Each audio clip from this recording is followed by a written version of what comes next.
Hello, and welcome to Marking Out with My Girlfriend. This is my girlfriend, Erin. This is my girlfriend, Kat. And this week we have guests.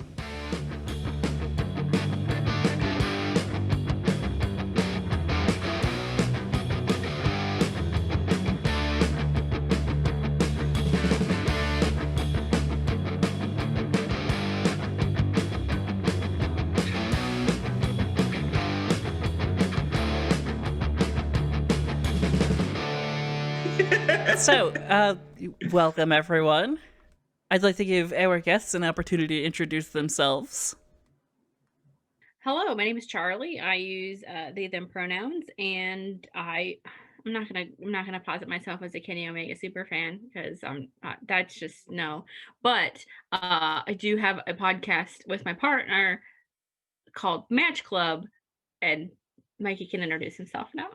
I was about to jump in right after you said your pronouns like we do for Match Club, and then you kept talking, and I was so thrown. I'm sorry. Because we usually do, and I'm Mikey, and I use he, him pronouns. And then I was like, no, they're still talking. I'm so lost. Excellent. They've already caught up with how we do things. Yeah. But yeah, I am said partner who does Match Club said podcast.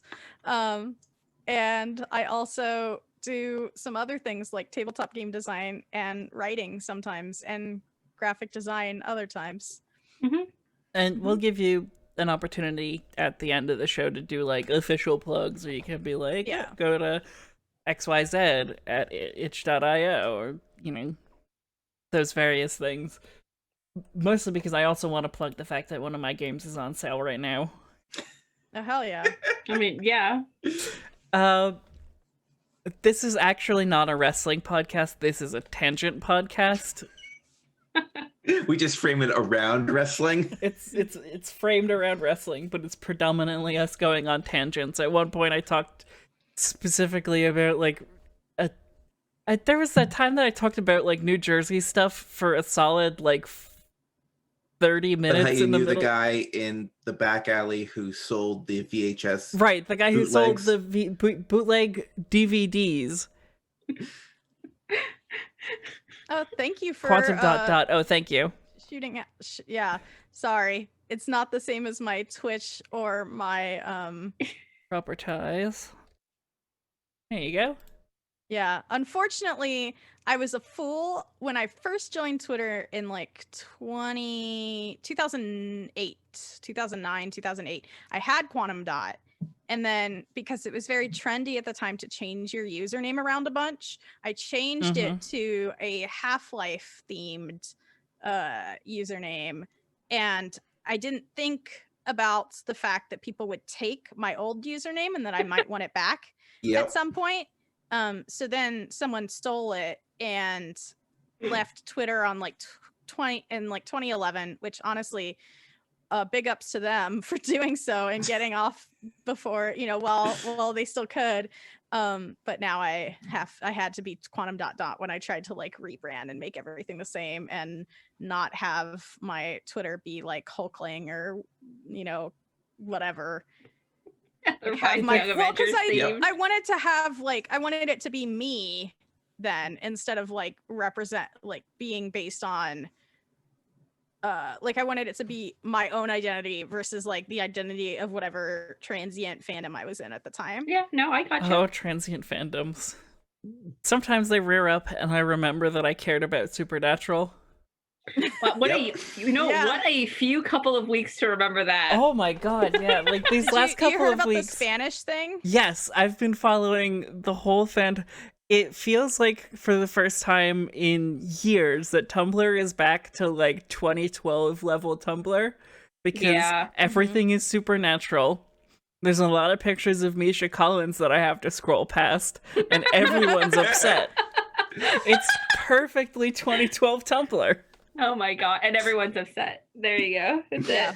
I've been getting all the news through Kat for this, so I just know the car went to heaven, and I'm happy for that. The car went to heaven, but the gay angel was stuck in super hell. like everybody, like basically every third Supernatural fan says that Supernatural ended at season 5. So, you know, Really? I I'm watched just way too long then. well, here's the thing. I went back with no recollection that Supernatural was ending shortly, or that it was going to be ending in like a month after I did this. I started a rewatch. Like I just started watching Supernatural because it was like something to have on the background. And I think seasons 1 through 5 are super solid and you can watch them at any point in time. And basically I started going through everything that I hadn't seen, because I'd seen stuff past 5, but it was like in and out. Like I was just like looking at like watching random episodes. So I just like, well, let's give it a try past this point. And you know, it got to about season 9 and I was like, okay, you know, the show still feels like the show. Like it still feels like Supernatural. And then we just go off the rails hard. And I'm just like, okay. Didn't they have a Scooby-Doo crossover episode? They did have a Scooby-Doo crossover episode. That was a lot. That's wild. Yeah. Well, and then you said like there was one episode from like a recent season that you saw that didn't involve Dean and Sam, thank you. Like, Sammy. Like at all, and it was just like somebody wrote like their Vampire the Masquerade campaign. Yeah, truly. As like its own episode. It was about Chicago being run by monster like mafia like basically cabals of different monsters. That sounds like a just Dresden Files fanfic. Exactly. It could have been its own show. Sam and Dean were in it maybe for 10 minutes. They could. Okay, I should go back and watch that one. Actually, it was pretty solid. Yeah, like it just sounded like an Urban Shadows campaign or something. Yeah. Although Urban Shadows has this weird thing where like everybody has, I'm sorry, the tabletop. No, that's okay. I assumed we were going to talk a lot about tabletop. Like Urban Shadows does have this weird thing where like everybody has to be in like a faction, and it's ideal if you have someone like every character to be in like different factions. And I have a lot of mechanical grumbles with Urban Shadows, like from when I read through it, and it was like you would almost like get penalized for using your powers or for interacting with like because you had like a doom track essentially, and like every time you used your powers or certain moves, it would move up your doom track. And yeah, the corruption mechanic, exactly. And it's like, to me as a game designer, that feels bad. Like I get where it's coming from. It's coming from like a very White Wolf, like old school like mentality of like, oh yes, it's dangerous to tap into these supernatural powers. But oops, sorry, I bumped my mic. But at the same time, it's like, I'm playing a game. I'm playing by a Powered by Apocalypse game. It doesn't feel good to be punished for doing the thing that makes my character cool, you know? Yeah. It doesn't feel good to be punished just for like, you know, playing a PBTA game the way those games are meant to be played. That's weird because most Powered by Apocalypse games are like usually the best outcome or like the most fun outcome or like the most interesting outcome is when you do bad. Like, so like reverting it back to something that feels like D&D where you're being punished for not doing good feels really weird. Yeah, I read through the rules and I'm like, I don't know that I would ever play this game. Like, yeah. On the other hand, Aitsu mentions masks. I love masks. Charlie and I have been playing in a, gosh, how many years has it been at this point? We've done one, like, okay, imagine like you have a show and it runs for 3 seasons and then that show is over, but then they say, okay, we want to do something in another part of this same universe. So it's like, it's a spinoff. A spinoff show. Like we've done that. We had 3 seasons of a Marvel-based Masks campaign set on Earth. And then we're like, we still want to play in this universe. So we went to space. That's fun. So we did Cosmic Marvel. So we started we based it in Cosmic Marvel because that was part of the universe that we were playing in that we had never touched. And we were like, okay, this. And then Mikey and I got really into wrestling. So we'll come back around to Kenny Omega because a lot of the NPCs and a lot of like some of my character are all based on wrestlers. Yeah. We should definitely figure out a way to get together and play Masks again. Yeah, we've been doing it for over 2 years at this point. I want to try to get into more games that I don't stream and or make into podcasts, because I'd like to have a relationship with tabletop RPGs that isn't just about monetization. Yeah. Honestly, we record every session, and there's some of our friends that are like, that sounds dope, I just want to listen to it. That we're like, yeah, sure, here's the Dropbox. So we record every session, but it's not for content. And it has been so like similar to you, like having had a lot of my games be like streamed games, or something where I'm doing it in that way that feels like content, or where people are thinking about making it into content. It becomes so much more personal. And the other thing is, like, you don't constantly have to think about, because when I'm developing something for like a streaming audience, it's like there are certain boundaries that I want to put myself in, because it's like I don't want to make the streaming audience uncomfortable when we bump into stuff, because that's as important to me as what makes the players uncomfortable. Right. It's right. like there's a lot to be said about like establishing a like consent with the audience, because it's not just the players you have to be concerned about, it's the people who are watching you play. Yeah, you're inviting them to do this, they should feel safe doing it. Right. And, so like, it's you'll mess up, but it's about how you handle those screw ups too. Right.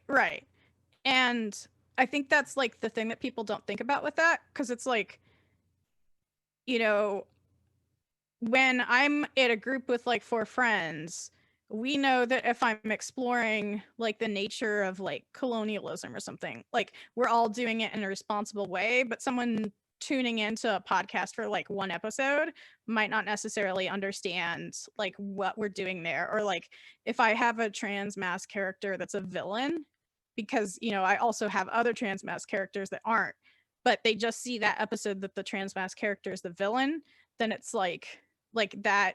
Exploring that in a personal space versus a streamed content space is like totally different. And I probably would have done it totally different if it was like for content. Yeah, no, absolutely. Yep. So we have to talk about wrestling at some point. We do. Well, I brought up masks because we have a so you all know Nowhere from Guardians of the Galaxy. Like from the MCU Guardians of the Galaxy. It's a place in Marvel Comics too.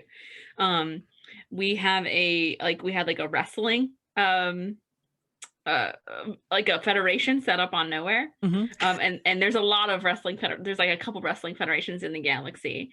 And we made my character Val, who is basically what if John Moxley was kind of also Adam Page but also Marvel. Like and CM Punk and a little bit of CM Punk, so I like blended all of those things together. And an NPC that Mikey made, his name is Phoenix Quill, and he's if Kenny Omega was Star-Lord.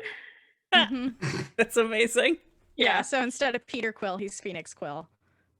That's phenomenal. Yeah, because like, which is funny because I was like, this total nerdo would just name himself something like Phoenix Quill, like he has the Phoenix down, one-winged angel, blah blah blah blah blah. It all goes together. And then so Kenny, I watched an interview, I can't remember when it was like after Dominion 2017, where he's like going around to all these different locations in Tokyo. Like he goes to the first ring that he ever wrestled in with DDT, and then he goes to this store, this video game store, this used video game store, and he's talking about where he came up with the name Kenny Omega. And the Omega is the Omega weapon from Final Fantasy VIII. Yep. Because he wanted this like godly, like unstoppable thing. But then he's like, I want to be a weapon, but I want to be human too.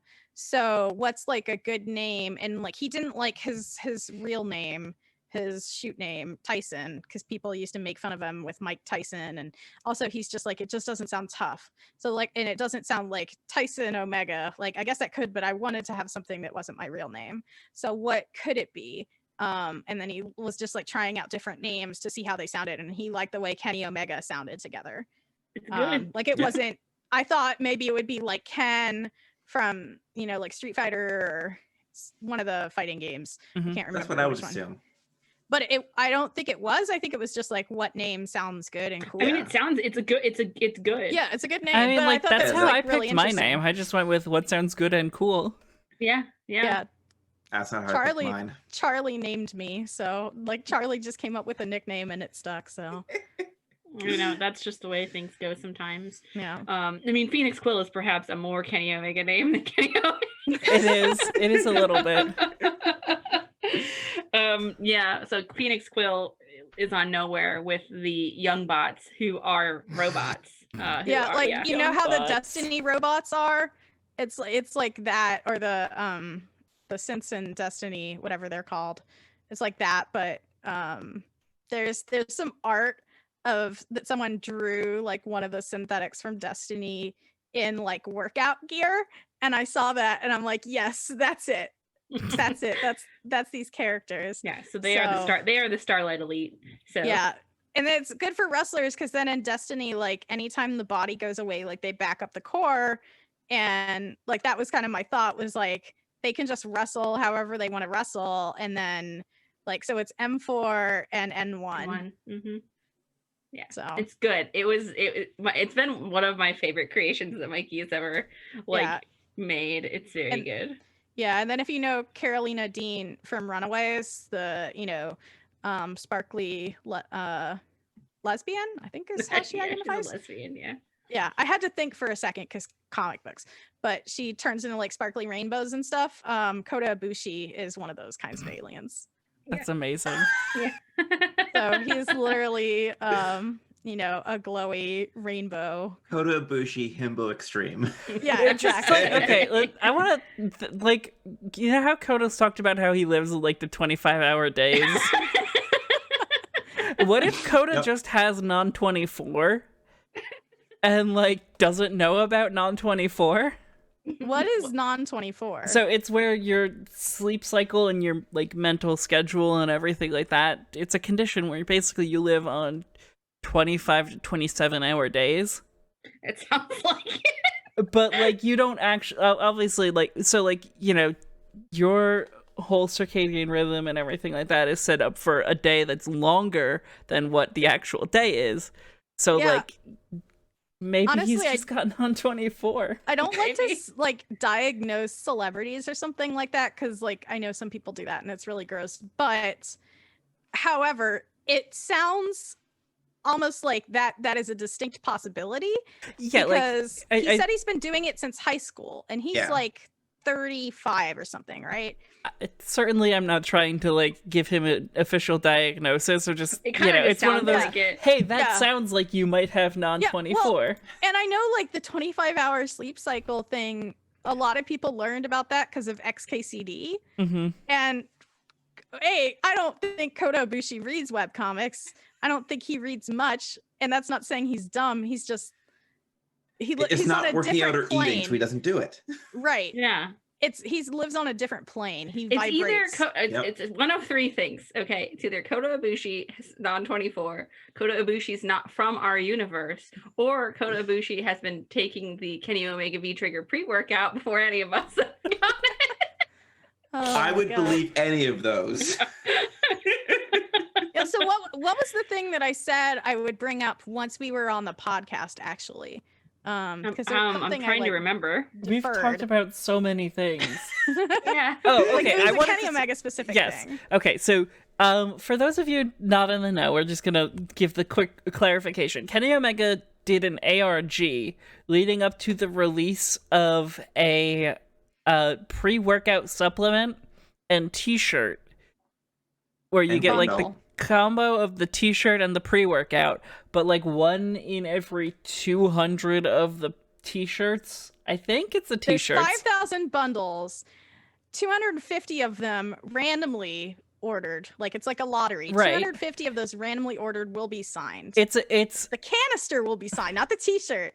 The canister pre-workout. So it's a pre-workout gachapon game. It's pre-workout Genshin Impact. It seems just like something Kenny Omega would do. Yeah. However, there were people calling it gambling on Twitter, and like I don't think that it's gambling any more than like any other limited edition product is gambling.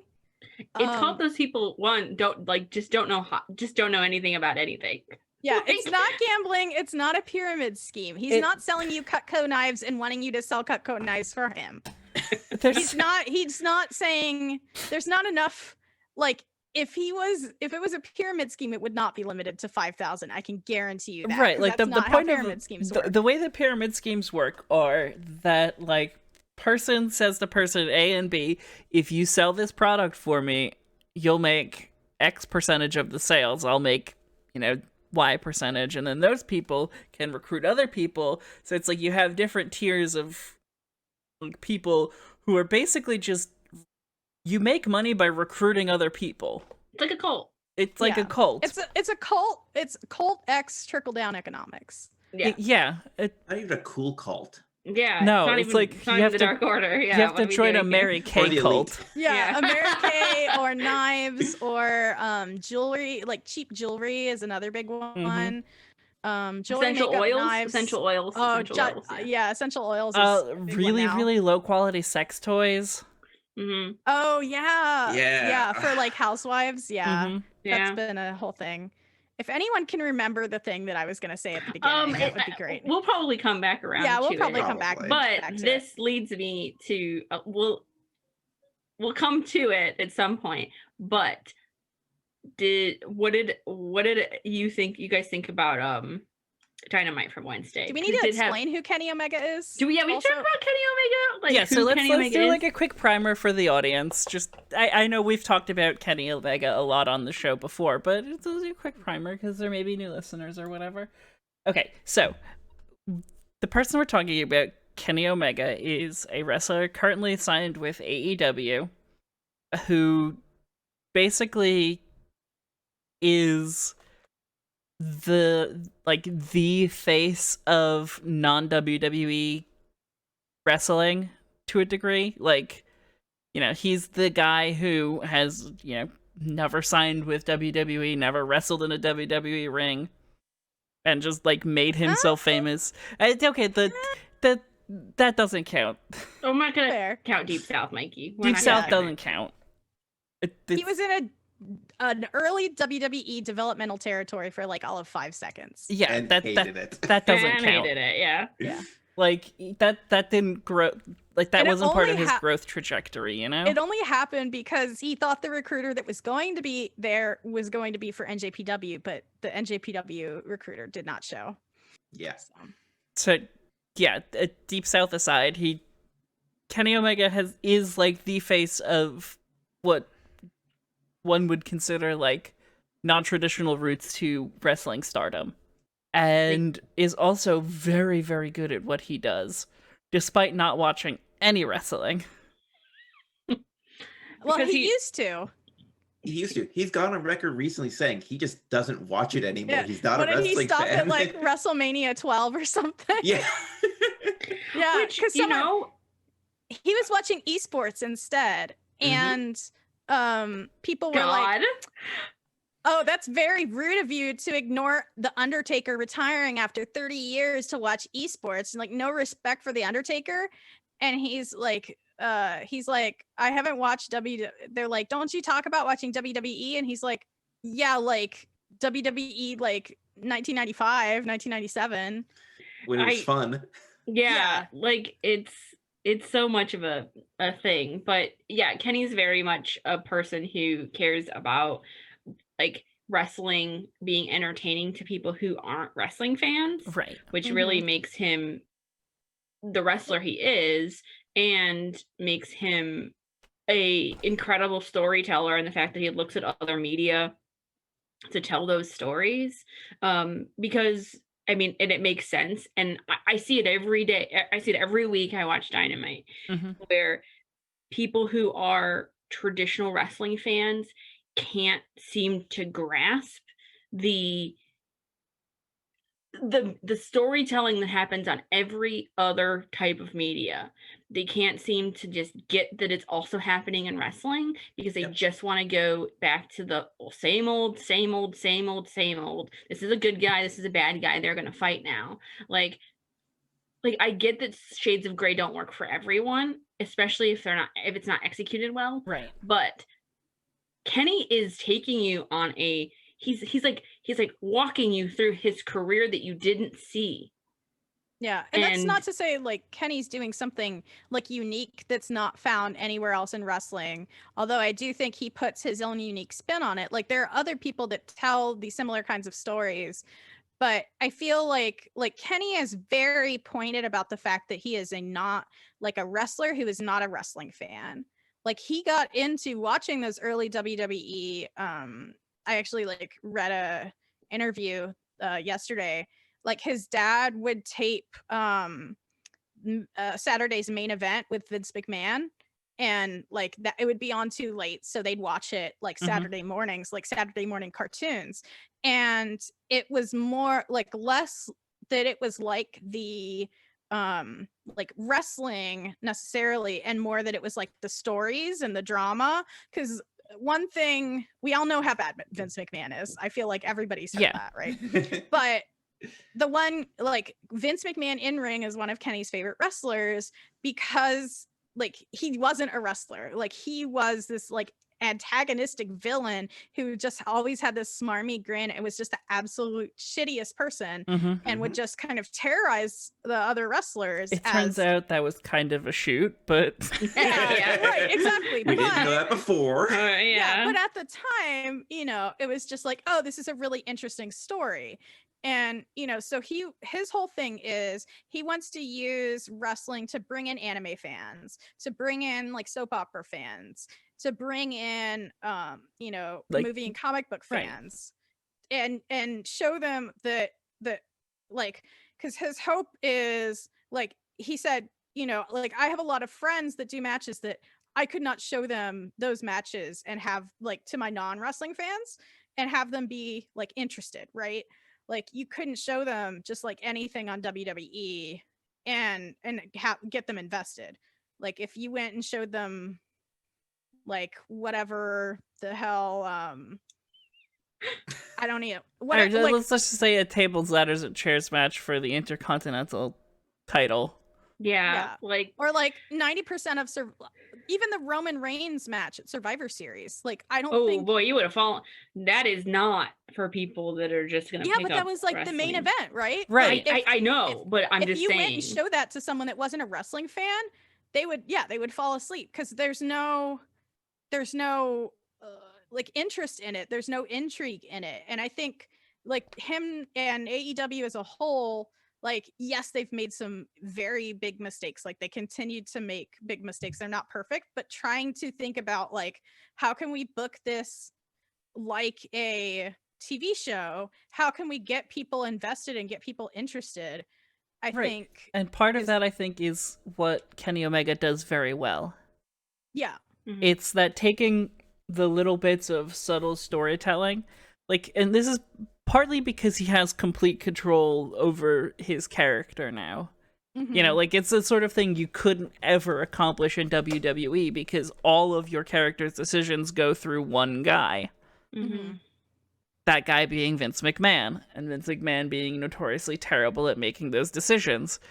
And in general. But so like this idea that the way that Kenny Omega structures his character is something that, as like a RPG player and game designer and everything like that, is something that like is incredibly impressive to me because it feels like every choice he makes for his character is deliberate and thought out and deeply in the headspace of that character. And that's what I think makes his like character work really unique, is just like how perfectly he gets into the character's mental space for making decisions. Because, you know, it's doing things with a purpose is one of those things that keeps getting harped on in, like, you know, all those how to play RPGs guides. Like, I've got the James D'Amato Ultimate RPG Gameplay Guide literally right here. And, like, one of the things that this book talks about is making specific and conscious decisions for your character. You know, so you're not just doing something. Right. You know? And I think the thing that's really important about Kenny too is not only does he do that like in the moment and in the short term, but also very much in the long term. But I think he does it in a way that if you know that history, then it adds context and adds layers of meaning. You're But if definitely you don't rewarded know for that, being a fan longer. right? Oh, yeah. But if you don't know that history, I think you can still pick it up via context clues. Like, it's not like I do think you don't need to have watched like Being the Elite at all to understand, like, for example, last week, why when John Moxley said it's not jokes on BTE, why that's like a big sting, right?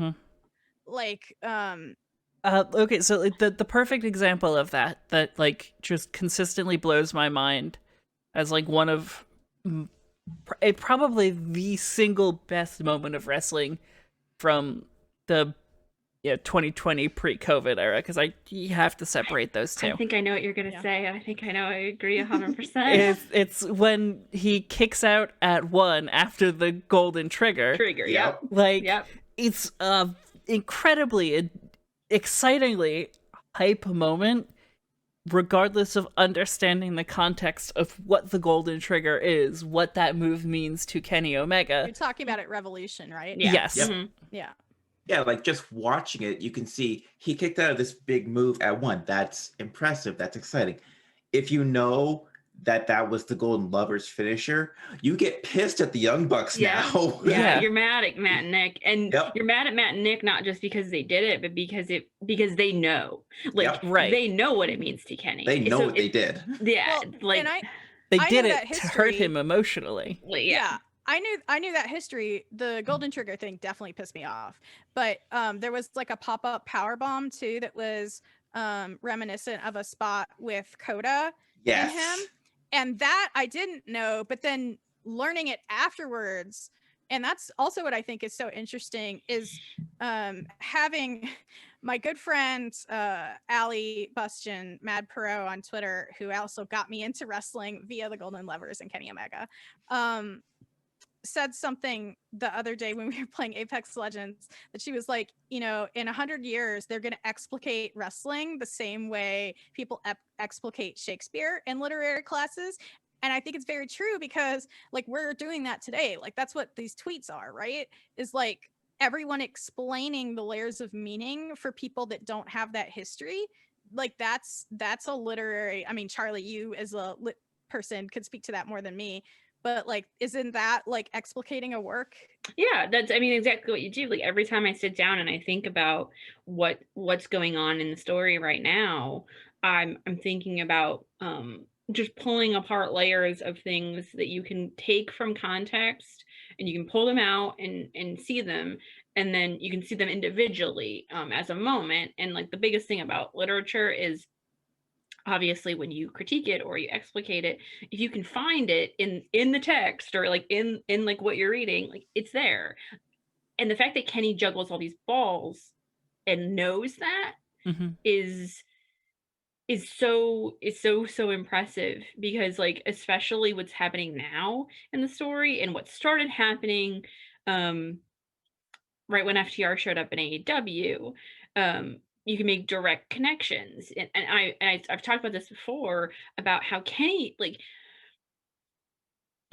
since he came to AEW, the story's been, okay, did Kenny leave his heart in Japan? Like, did he leave his wrestling skill in Japan? Like, okay, yeah, maybe. But obviously he found Kota Ibushi. Yes. But finding the tag team with Adam, with Hangman, it was, and I wrote an article, I wrote an essay about this right before all that happened, about how it seemed like Kenny's like, oh yeah, I have success with Hangman now. We won the tag belts.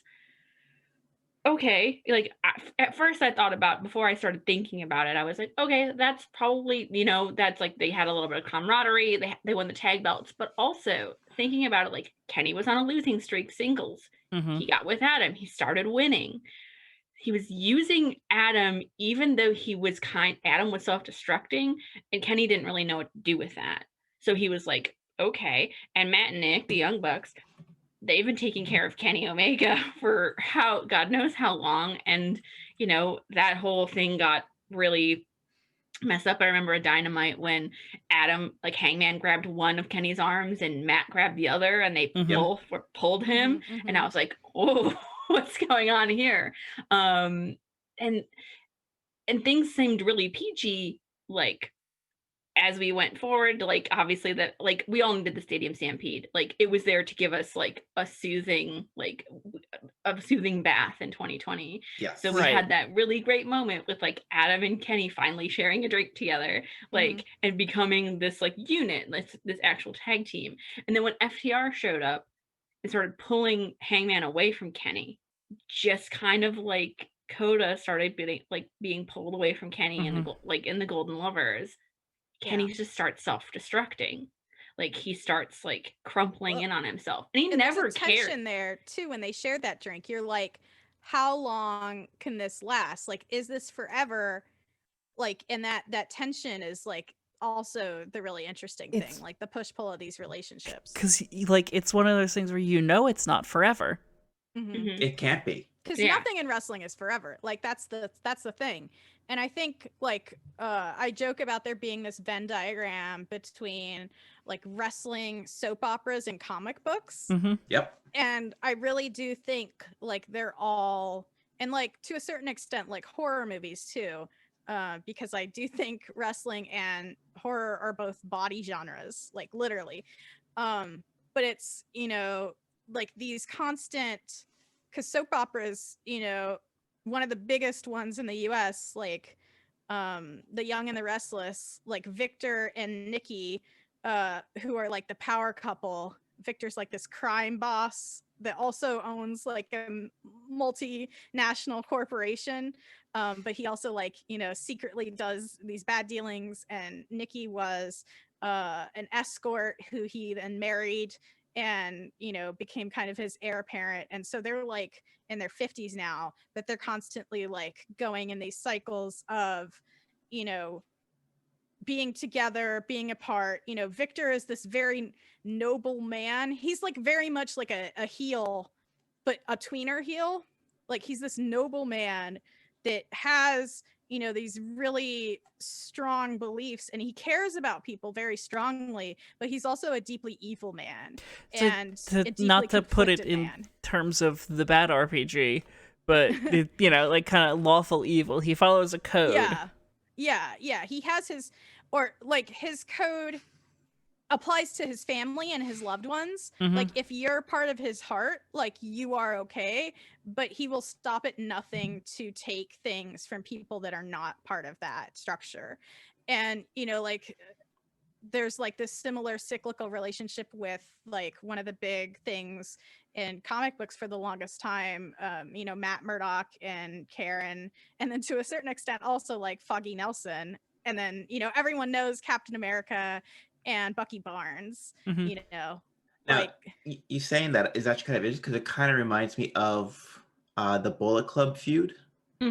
Kind of as Cody in the place of Victor there. Yeah, no, absolutely. Like, Cody and Victor Newman are very similar characters. I know that's like a weird thing to say. Probably, like, I grew up. Anyone? my dad always, like, my mom and dad met because they were both into the Young and the Restless. I don't think it's weird to bring up soap operas in the context of wrestling. Wrestling is just a soap opera with punching. Right, exactly. And I think that's the thing that like people don't understand, especially like WWE has tried to like downplay that. But but that's also like the thing that's interesting about it. Like, there's not that much difference to in currently in The Bold and the Beautiful. There is this guy that's a like architectural designer, Thomas, he loves this woman but cannot have her. So what does he do? He buys a mannequin that looks just like her, and she sits on his couch, and he is having delusions of this mannequin talking to him and telling him what to do. I don't understand how that's that different from the Firefly Funhouse. I hear you. Yeah, no, Mikey, like, you're not wrong. Okay, I think we might have gone a bit too far. Yeah, think we sorry. should circle back a little bit. Yeah. I'm sorry on that, but so like the thing is, like, the story is the thing, and like Kenny's really interested in the story. Like, I think I mentioned, DDT before. Like, that was where Kenny started out, and it was very much that, DDT was Kenny started in Japan by watching. He would watch these matches. There was a Japanese couple that would do like write-ups of indie matches in the US, and like they had a blog and would put it up for like the Japanese audience, and then they would kind of share. So they gave Kenny a tape of like DDT match with Kota Ibushi. And he was so enthralled. But it was literally Yuri on Ice. Like, he was so enthralled. Basically No, I was serious. He was so enthralled by the way Kota Ibushi wrestled. He filmed a video promo of himself and then a match. So DDT, the promotion, Dramatic Dream Team, was known at the time for doing what's called an anywhere match, where they would wrestle in the street. They would wrestle in an ice rink, in someone's apartment, in the bathroom, in the stairwell, like just wherever. And if the match started in the ring, it would go like literally outside the venue, and the camera crew would just run after them, right? That was their gimmick as their like niche indie promotion.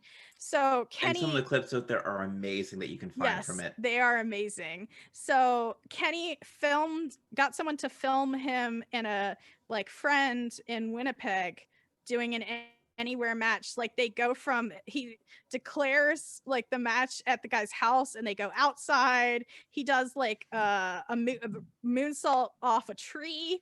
Yep. There was he also did it off of like a rock wall. Yeah, like they go to a lake, and then they swim down the lake and end up in a quarry. And so he sends this video to DDT. Kota Ibushi watches it and says, "I need this man in Japan, like right now." Yeah. And so then they wrestle each other, because that was what Kenny said, "I want a match against you, Kota Ibushi." So they wrestle each other. Kenny said that was the first time he'd ever cried after a wrestling match. So they like cry after this match. That was just amazing. I think that was also the one that got Kota Ibushi banned from Korakuen Hall, because he did a moonsault off the mezzanine, the overhead, which you're not supposed to do. No, they got he was like legitimately shoot banned there for years, because the other thing is like, they did not clear like the spots with anyone. It was just him and Kota. Like, what are we gonna do? What would be? Wasn't that like? And at the time, Kenny didn't speak Japanese. Right. No, he had Knack translating for him. Yeah, he basically had Michael Nakazawa doing the translation for him. Correct. So, and then after that, it was very expensive to fly this young American from Winnipeg, Manitoba. Canadian, sorry, not American. America in the North America sense. North American, yeah. Yeah. But Kota Ibushi said, "I want to wrestle this guy again, and I want to wrestle with him in a tag team, not as a rival." Because like, the normal thing would have been like, Kota Ibushi was one of their rising stars in DDT. Like, the normal thing would have been to make them rivals, but they were like, "No, we want to be together," which is like, they were just, and DDT was like, "You know what? Sure, why not?" Because the Korakuen Hall match got match of the year, I believe. Yes. Well. And then when they came back, they got match of the year again. Yes, as a tag team. And because that was like the thing, like Kenny was just like, it was just kept being like every opportunity, like, how can I do something new? How can I do something that like pulls more, I'm not going to get match of the, I was lucky to get match of the year as a foreigner in an indie promotion, the first time that lightning doesn't strike twice. So that was the other thing, is like, what can I do to just like even get seen? Cause like, so, really Kenny has been it's also like being in the right place at the right time. Right. Like there are so many people I'm sure that have the same kind of like skills and ideas about wrestling that just don't make it. Oh yeah, Or, definitely. Because wrestling is like, you know, it's kind of like streaming and kind of like you know, a lot of these things where it's cutthroat and luck. Mhm. yeah. Listening to the I've been listening to the Young Bucks book, and it's just like listening to everything. Yeah, woof is right. Like everything that they have to go through is just, And like it's not for nothing, but it's pretty hard to make it big as a gaijin wrestler in Japan too. Yeah. Like, you know, you don't get the same kind of pushes that the, you know, Japanese wrestlers do. And that's not, you know, like I get why Japan would want to feature homegrown talent more so than foreign talent. That makes perfect sense. yeah. Literally the only way the Young Bucks also have the Elite, you know, the trio staple known as the Elite with Kenny Omega. The only reason they got the push that they did and got to be in Bullet Club was because they they're nice people, contrary to what Twitter might tell you. I'm sorry, I will defend the Young Bucks, like not because I'm like a stan or whatever, but just because they don't deserve the rep that they get. It's true. Like, They are. It's true, but I agree 100%, Mikey, but it is self-crafted. Oh yeah, no, entirely. entirely. So, but the whole reason they got the push in NJPW that they did is because they helped Kazuchika Okada, because they're nice people. They're like, they advocated for him when he was in the US. Mhm. And like it just so happened that they advocated for him, and like the person that was like chaperoning him, and the person that was chaperoning him ended up becoming the head of NJPW, like the president, I think. And then Kazuchika Okada was like their #1 star. So it was just like kind of karmic in a way, or like, Right. you know, Yeah, like it's one good deed just like gets another. But like Kenny didn't have, like Kenny was nobody. Like Mhm. he literally built himself up. And, you know, I really do Wild. think, yeah. And oh, sorry, go ahead. No, you could finish your thought because I was gonna use that as a transition point. Oh yeah, I mean, it's kind of me too. And I know like he's had a lot of missteps with the AEW women's division, but I think like the clearest thing that I can kind of see like him paying that forward is then like Britt Baker's storyline, like using that to build forward. And like, you know, that's a gimmick that shouldn't work. Like she's a wrestler and a dentist. Like, We've that's done her this gimmick. before. That's It didn't Yeah. work. Yeah, it didn't work. Oh yeah, because Kane, right? Yep. Yeah. And it's like that shouldn't work, but he like has made it work. And you can see the seeds of like that kind of the storytelling that he likes with like the Britt Baker and the dumpster promo, which if people are not familiar with Britt Baker, it's on YouTube. I absolutely think like if I could shout out watching 2 things on YouTube, if you haven't seen them, it's Kenny's entrance as Sans Undertale. Yep. And like if you only got familiar with Kenny Omega like at the beginning of this year or whatever, please go look on YouTube and watch his intro as Sans Undertale, because there's so much going on there. Other than the fact that that's ridiculous. It's ridiculous that it's Sans Undertale, but there's a lot that happens in like the first 30 seconds of that intro that tells you everything you need to know about Kenny Omega's character. Yeah. So like that, and then like the example of like that kind of character work, working on to help or bolster like another wrestler, another up and coming wrestler's thing is Britt Baker's dumpster promo. Because that's like that same kind of heel Kenny Omega, but in like a totally different context, in a totally different history. Right. Like, you know, at a certain point, like when you have a dentist character, right? Like everyone is going to, because again, wrestling is many things. It's live theater is another thing that wrestling is. Every time you have a dentist character, people are going to compare it to Little Shop.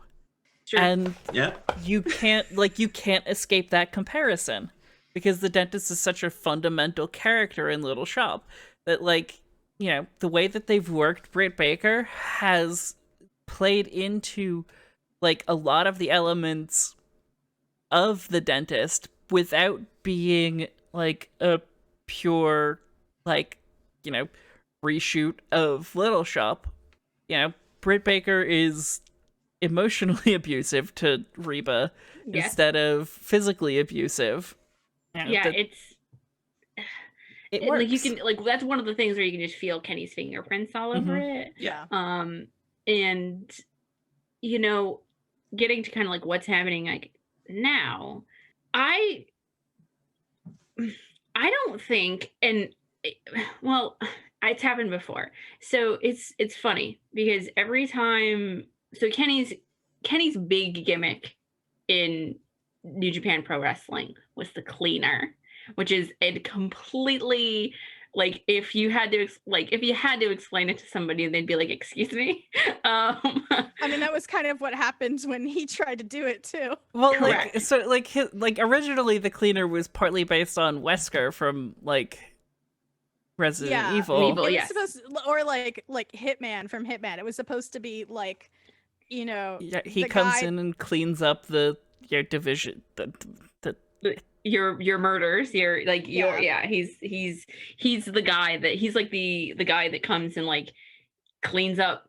What is it that Cobra Bubbles says in Lilo and Stitch? Like, I am the guy they call when things have gone wrong, and things have most certainly gone wrong. Cobra Bubbles is the cleaner, but for child services. So Lilo like and Stitch, good movie. Also, Yeah, wrestling. Phenomenal movie. correct it, and so the cleaner is like Kenny as the cleaner is this man in a leather jacket with no shirt on and leather and like at the beginning like really short like black trunks, and he has a broom and he's this anime villain. He's this like over the top turn to 11 villain. Right. Oh, I And think he- he brought the broom in later. He did. Yeah, well, it was because like he was trying to be this cleaner persona, and then the Japanese audience, being only vaguely familiar with English, are like, cleaner. Oh, like he's a janitor. You know, it's Right. that- There's nuance to the term cleaner that doesn't communicate well to Japanese audiences because of the language barrier, and there's Yeah. like that makes sense. John Wick definitely. I haven't seen it, but from what I get, the like non-binary character, I think in the most recent John Wick, is probably the most similar to a cleaner persona. Because it's like, oh, I'm the person, I'm the person that comes and takes care of things, and in that like, or like any of the people that they send after Jason Bourne. In Jason Bourne, those are the cleaners for the CIA or whatever. Like they are there to take care of the problem of Jason Bourne. The John Wick franchise does hold a special place in this household because John Wick is from Jersey, and we have to support people from Jersey.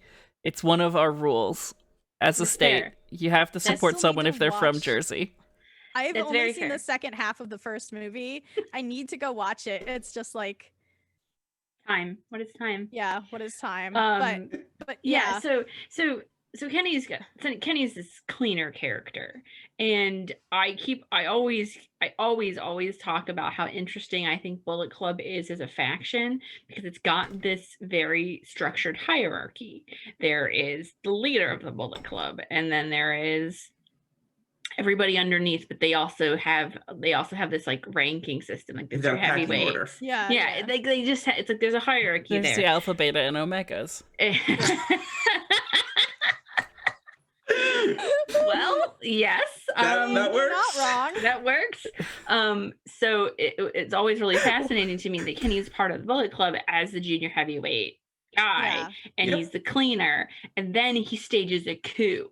Mm-hmm. Like legitimately stages a Yeah. coup and Well- becomes the leader of the Bullet Club, and then like his cleaner, like his kind of goofy, like it's always tinged with comedy, like a little comedy. Yep. Mm-hmm. But it's also deadly. It's like also can be deadly serious, and you never ever know kind of what version you're getting, and you always take him seriously. And I think for me, as somebody who is, very much experiencing myself as like someone who's transmasc and someone who's who really likes media that's like got a violent tinge to it, who is very sick of the ooification of queer characters in Mhm. general. Mhm.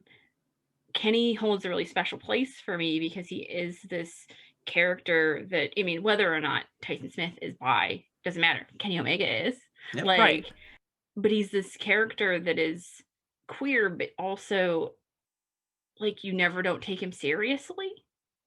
Like, Right. even if he's doing silly things, like Yeah. the switch can flip just like that. Well, and I think that's the really interesting thing too, because you talk about like WWE, like for those again that don't know, with Roman Reigns, like Roman Reigns, for whatever reason, people didn't like that he was being pushed as like the face of the company, and they would start booing him.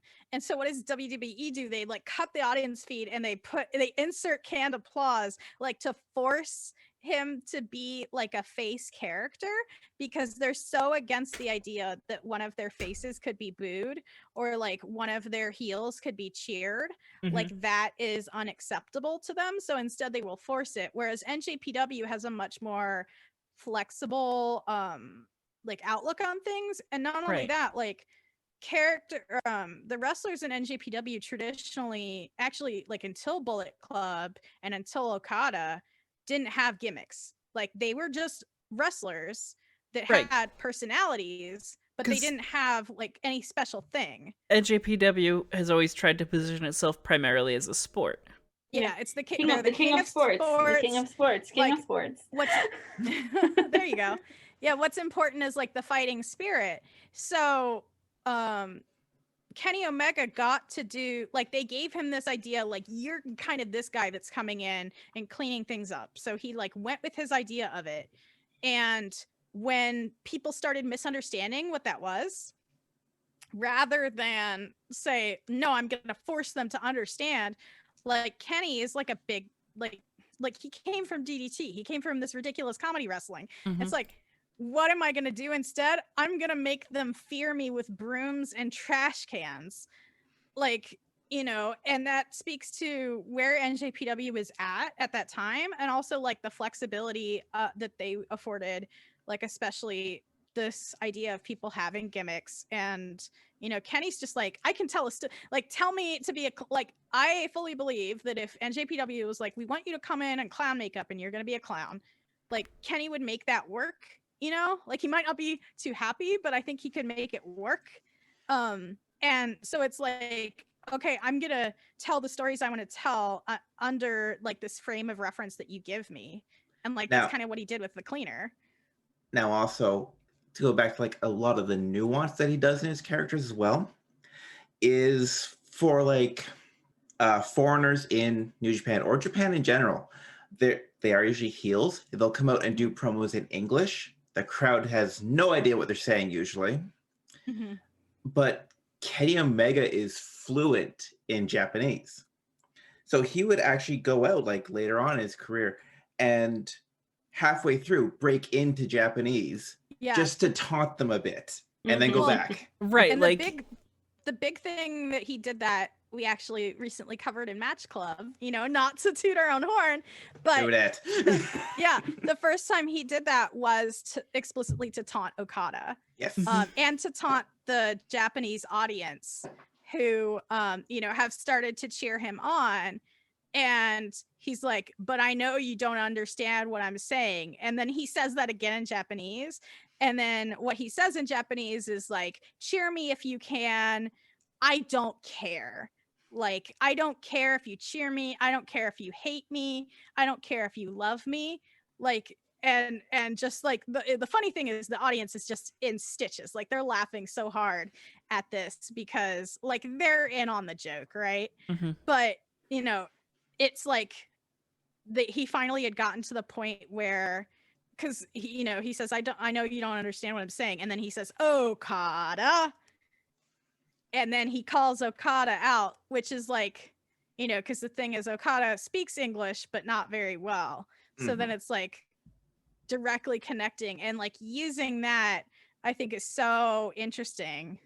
I think it's also like very good as a character choice to have him deliver his promos in English, knowing that the audience, knowing that the audience knows that he's fluent in Japanese. Please, like, Yeah.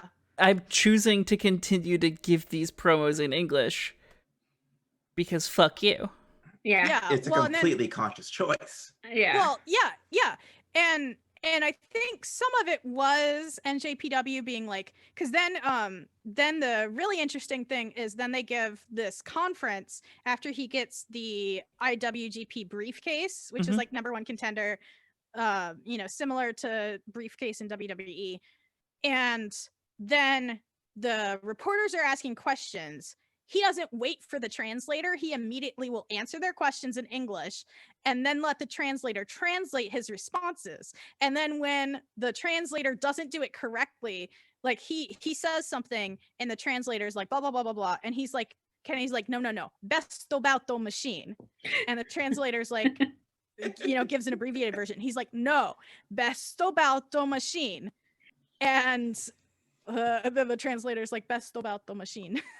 And like Kenny's like, thank you, and it's a really great moment because it's like he really truly is just like, what an asshole he has to be to continue to speak in English despite being able to understand, despite being able to answer.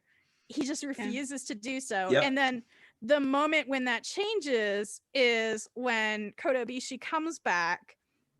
When he is the champion, then he gives a fluent promo in Japanese to thank the Japanese audience for believing in him.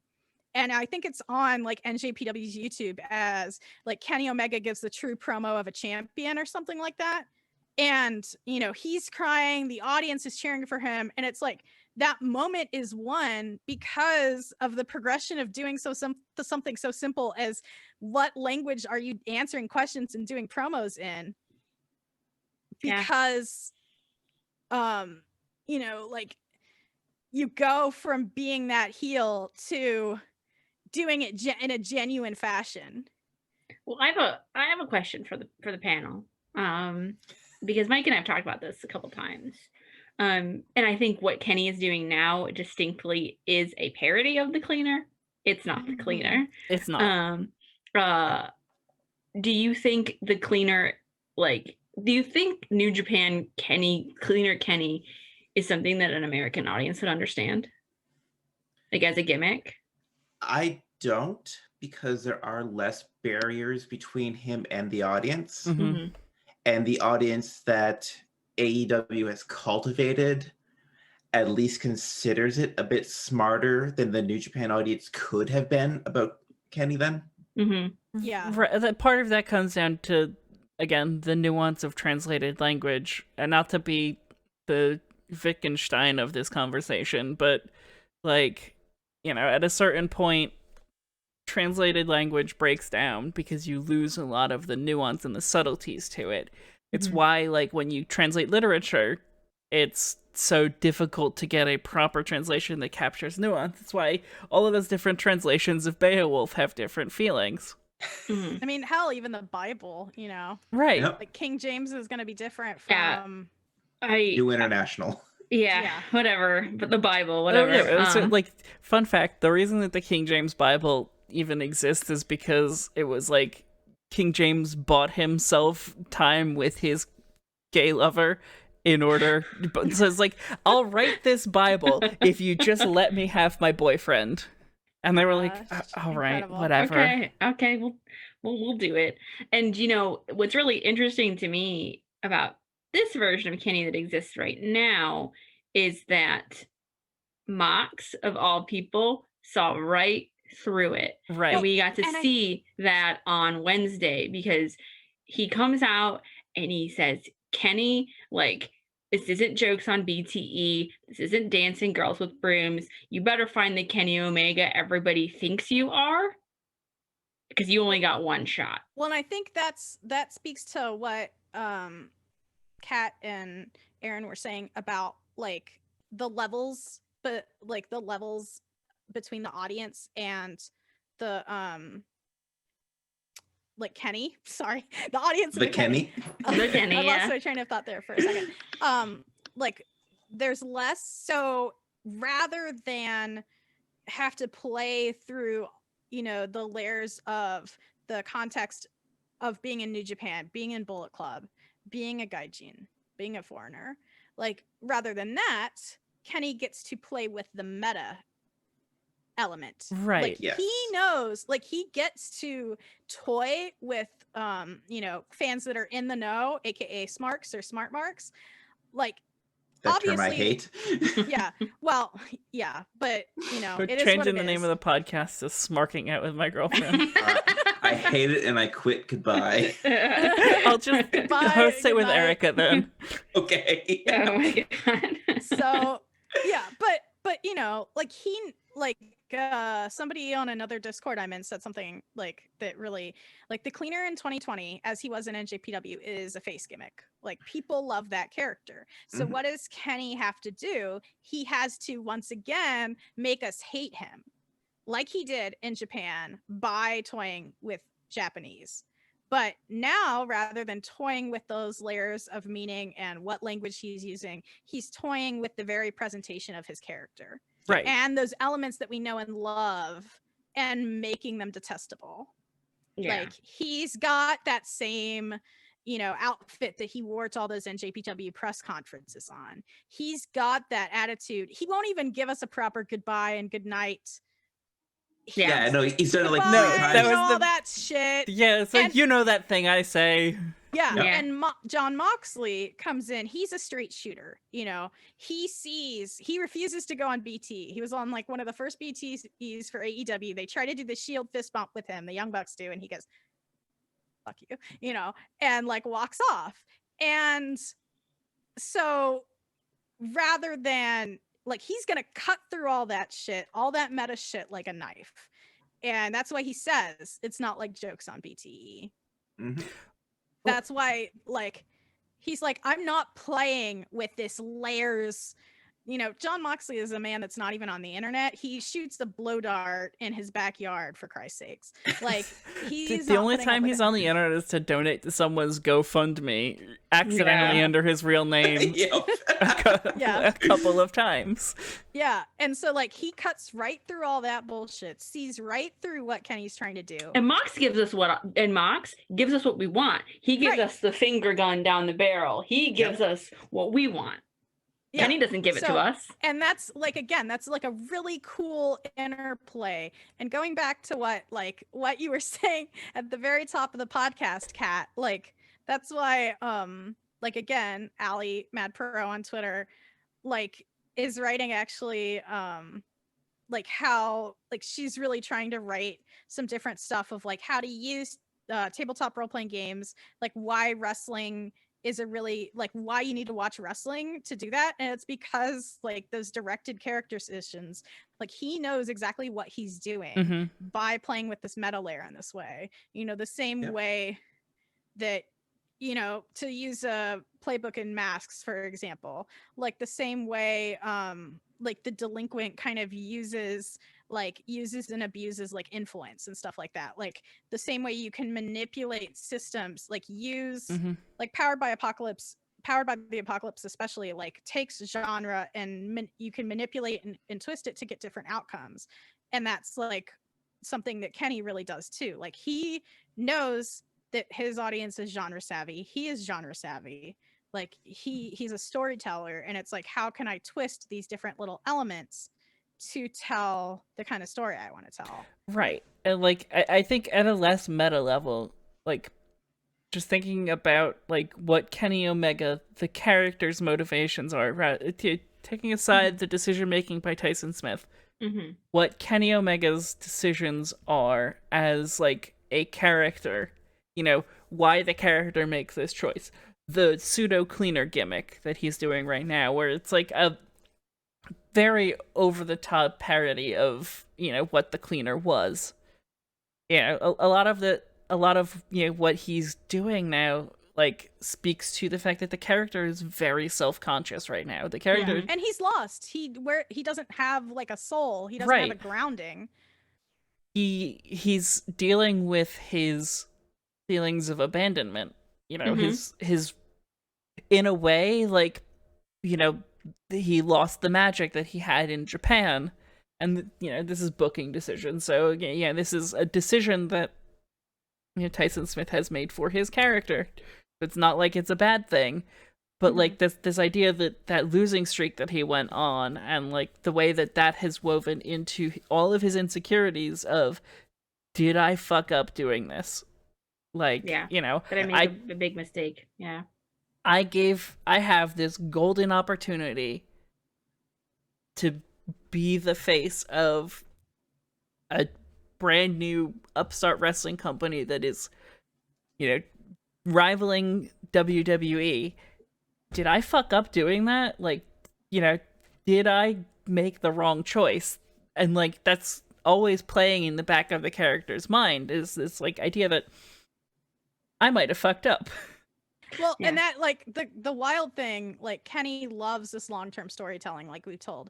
Like the genesis of all of this was at the very first AEW pay-per-view. Like before Dynamite existed, before a lot of people other than their fans that followed them over from NJPW really even talking knew. All In here? Yes. Okay.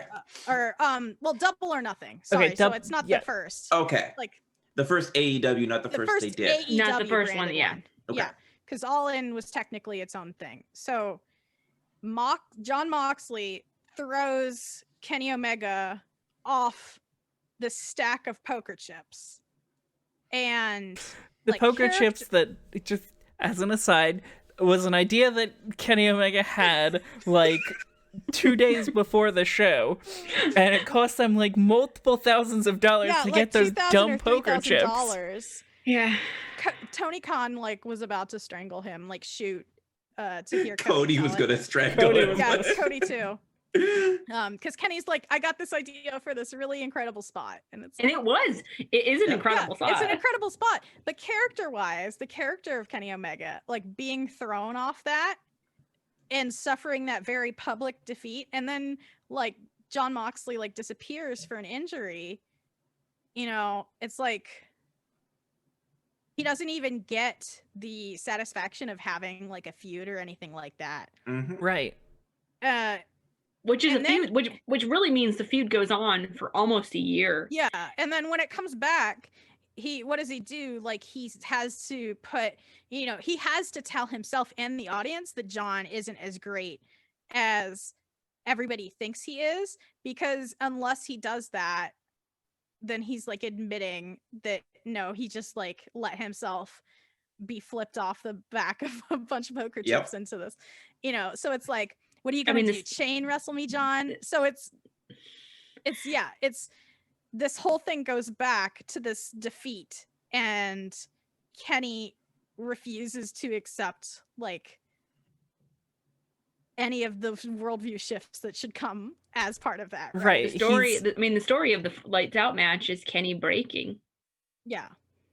Like, then like immediately he pivots. So like that's like the story overall for Kenny Omega in AEW is him making these like conscious decisions to not learn his lesson from anything that happens to him.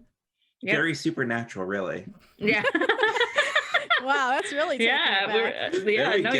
You're not wrong. You're not wrong. Yeah, so he thinks he can't win. He just gives up on singles and tags with Hangman and has that, and like it's very, very like very, very pointed that we don't see this like weird Kenny like that we have seen in Japan.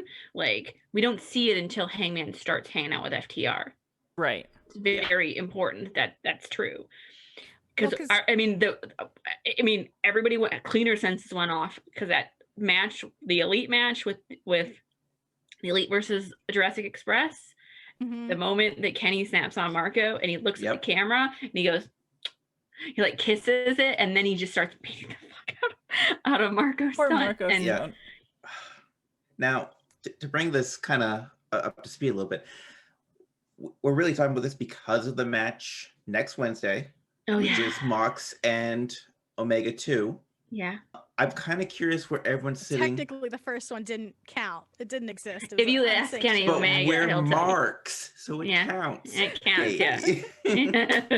So my question here is, What do each of you see as like the outcome from this? I'll go first. I thought about this a lot because Mox was my favorite AEW wrestler. I love the Shield. I have them. Whoop, whoop, there they are. Somewhere. Yep, back here.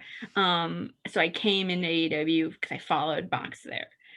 Without knowing anything about the Elite, without knowing anything about Kenny Omega. So Mox was my favorite for a long time. And then I really got into Kenny. So when I knew that they were gonna like have a feud again, I was like, yes, like I can't lose. Like this is a non-lose situation for me. Right. It's a situation where you now appreciate every element of the feud rather than correct. just... And I think it's really, really elevated it for me because I think honestly, this Wednesday's segment, like so it'll be last Wednesday's segment. I thought that was incredible. Like it was just a really incredible segment. So my thought about it is that personally, I'd like to see this feud go on so much longer because the way Kenny's been talking about Mox like off, just like in interviews coming up to this event here, it's almost like he sees Mox as his Okada in AEW. Mm-hmm. They're like these guys who work together, have incredible chemistry, and like can knock it out of the park at any point in time. So I'd like to see this continue. So I think on Wednesday, I'm very ready for the belt to change hands. I love John, but I think Kenny will do something special with the belt. Right. Yep. And Mox has been a great champion, and the only person who can take the belt off of Mox is Kenny. Like no matter when it happens. So I think what happens on Wednesday, if I'm playing this the way I want it to be played, is that Kenny wins the belt via it's not a clean win. Mm-hmm. It's not a clean win. And then they still continue to feud up until Revolution, where there's another match on pay-per-view, and Kenny can win clean. That would be my perfect scenario. I'm also like, the cool thing about AEW is that like whenever I think I know the answer to the question, like I know what the booking decision is because it's the correct booking decision, and if it was WWE, I could see it coming a mile away. They always they do things that make me think, no, this isn't gonna happen. Like this week's stuff, I'm like, is Kenny not winning? Kenny might not be winning because he's this desperate person. He's grabbing for the belt. Like when John cuts through his persona in the ring, all he has left is the desperation to grab for the belt, and he's doing it at every chance. And John steps on his hand, and then when John does the paradigm shift, and Kenny tries to grab the belt again, like he needs it. He needs it. So I don't know. Like I could see Kenny winning the belt clean. I could see Mox not losing the belt right now. I could see, but what I would like to happen is them to continue having a feud after this. I agree with that. Like long-term booking, I think Kenny is the one who comes away with the belt for a significant period of time. Because Hangman has to take it off him. Exactly. The only way that the story makes sense is to have Hangman win the belt off of Kenny. Yeah. And like, Hangman, like the story of Hangman is one it's similar to what's happening to Eddie Kingston, like in that both of them need to lose everything, and like part of that was Eddie Kingston in the I give up and the I quit match, like Eddie Kingston having to quit, Eddie Kingston losing his family, because I still think the Butcher and the Blade are not long for being part of the family, because I think them putting Allie back with them brings a very interesting angle. So like my whole like Eddie Kingston verse, because I love Eddie Kingston to death, like as much as we don't like to talk about them, we talk about them every week. Like Eddie Kingston on Chikara was incredible. Yeah, there's like that. So like I love Eddie Kingston a lot, and I just adore the way that his story is going to be the story of a guy losing everything and realizing the only person he has is himself and building himself back up, and like having that parallel the way that Hangman is losing everything. He's lost the Elite, he's lost Kenny Omega, he's lost the belt, he never had FTR. They were just grifting him, which like good on them, good grift, game, recognized game. It was a great grift. Yeah. But I think go ahead. No, go ahead. I was just gonna say, like, the shared thread there is both Hangman and Eddie Kingston are men that deeply hate themselves. Like, they deeply hate the people that they are. There's a lot of self-loathing there. And, you know, the thing is, like, so they're trying to fill that void. Like, they're trying to get people that will make them into people that they want to be, or that will make them do things that are worth doing and worth being, like, by filling those voids. And we all know, like, that's not a healthy way of coping. Like, that is never going to be sustainable, because you have to be someone that loves yourself. Stop calling me out like this. Wait, are you telling me that a group of four trans people recognize that suppressing who you are is a bad thing? No, that can't be it. You have to, like, do some introspection to find out what is really true about yourself, like, at your innermost core. I know. Yeah, Wow. and I think, and I think, Kat, like, to what you were saying, I think that, I mean, Hangman doesn't only win the belt from Kenny. I think he brings Kenny back to himself at the same time. Right, like, he, in essence, like, and it's kind of a toxic narrative in a sense that, like, you know, Kenny Omega as a character needs someone else to be himself. You know, like, it's never like a rival or a foil or anything like that. It comes back to the idea, going all the way back to when we started talking about DDT, way back at the beginning of the show, when we talked about how they became a tag team rather than a rivalry, and how the Golden Lovers formed this, like, relationship. Kenny Omega needs, as a character, you know, again, differentiating Tyson Smith from Kenny Omega, but the character Kenny Omega, in order to be himself, needs someone else.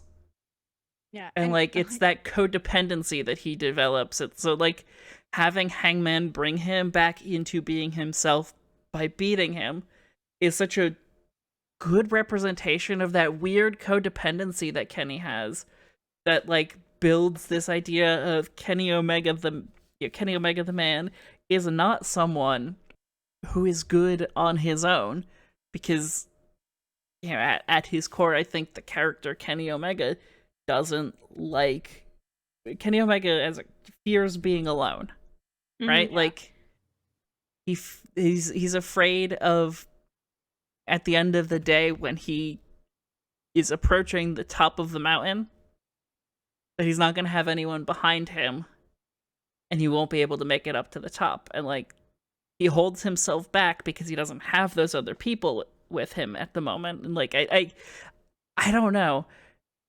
It's that the idea can't be the best version of myself by myself, as was mentioned in chat.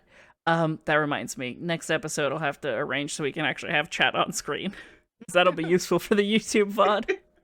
Yeah. Well, I think Kenny wants us to believe. He wants to believe, and he wants us to believe that he is Sephiroth.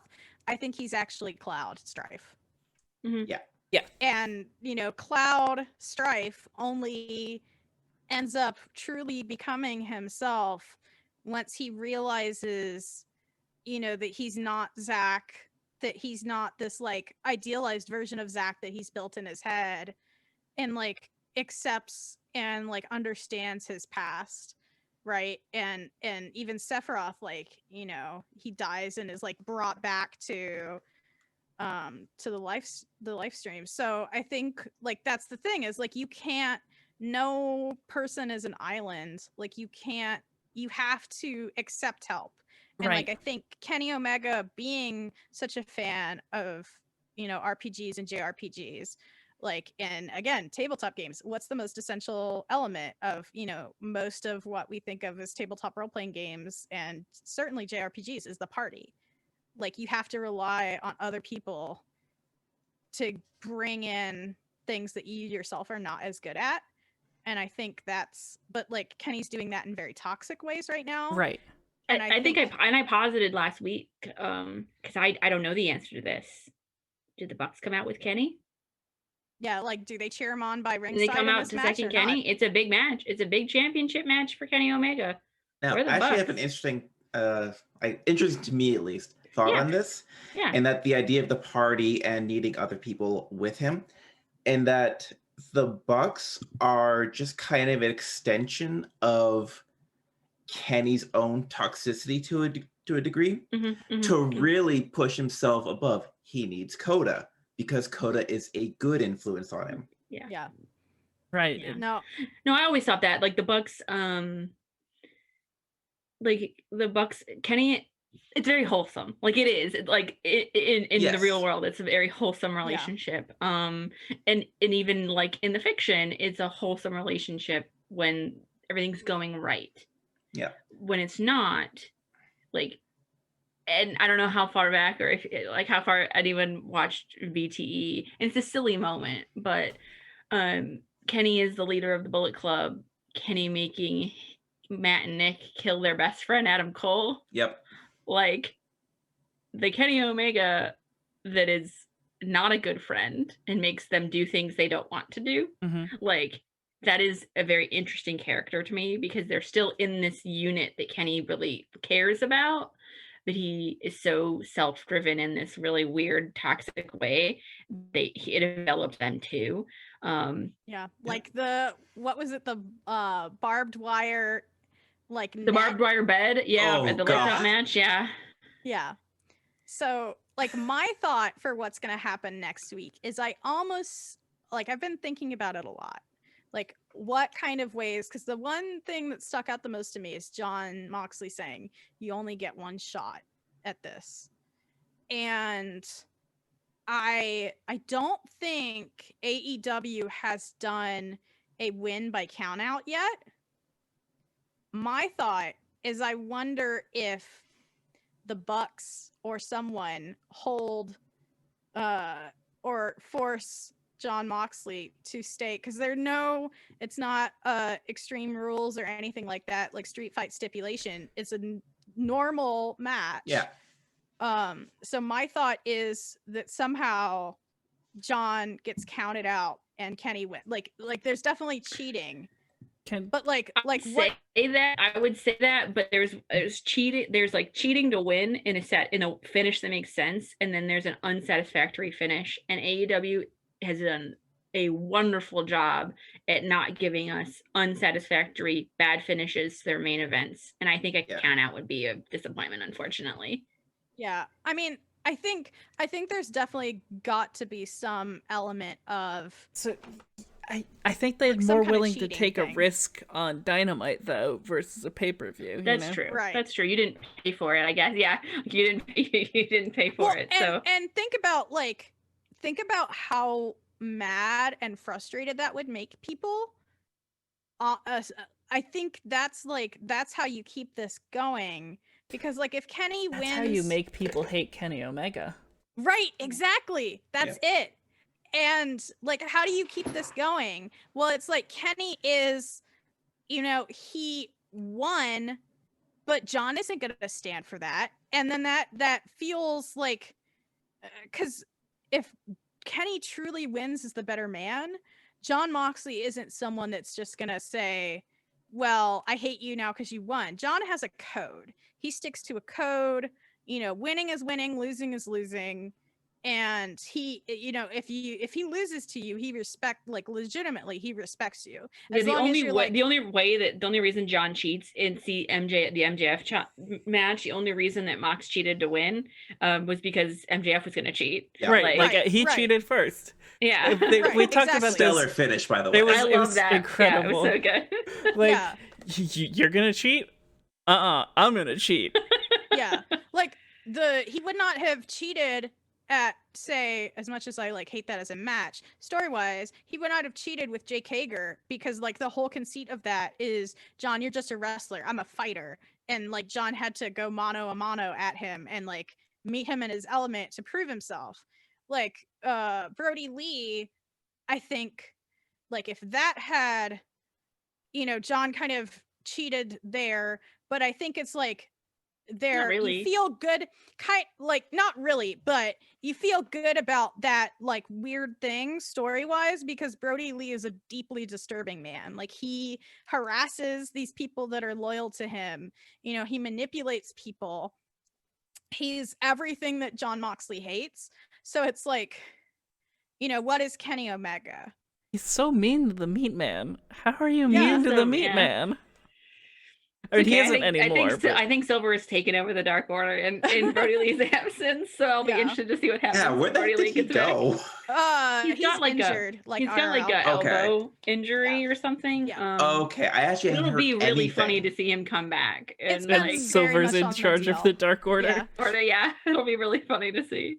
Yeah. So, like, it really, like, I don't know exactly how it's going to happen. Like, the count out thing was just my thought of like what's realistic is like, I don't think Kenny's going to take Mox out by himself.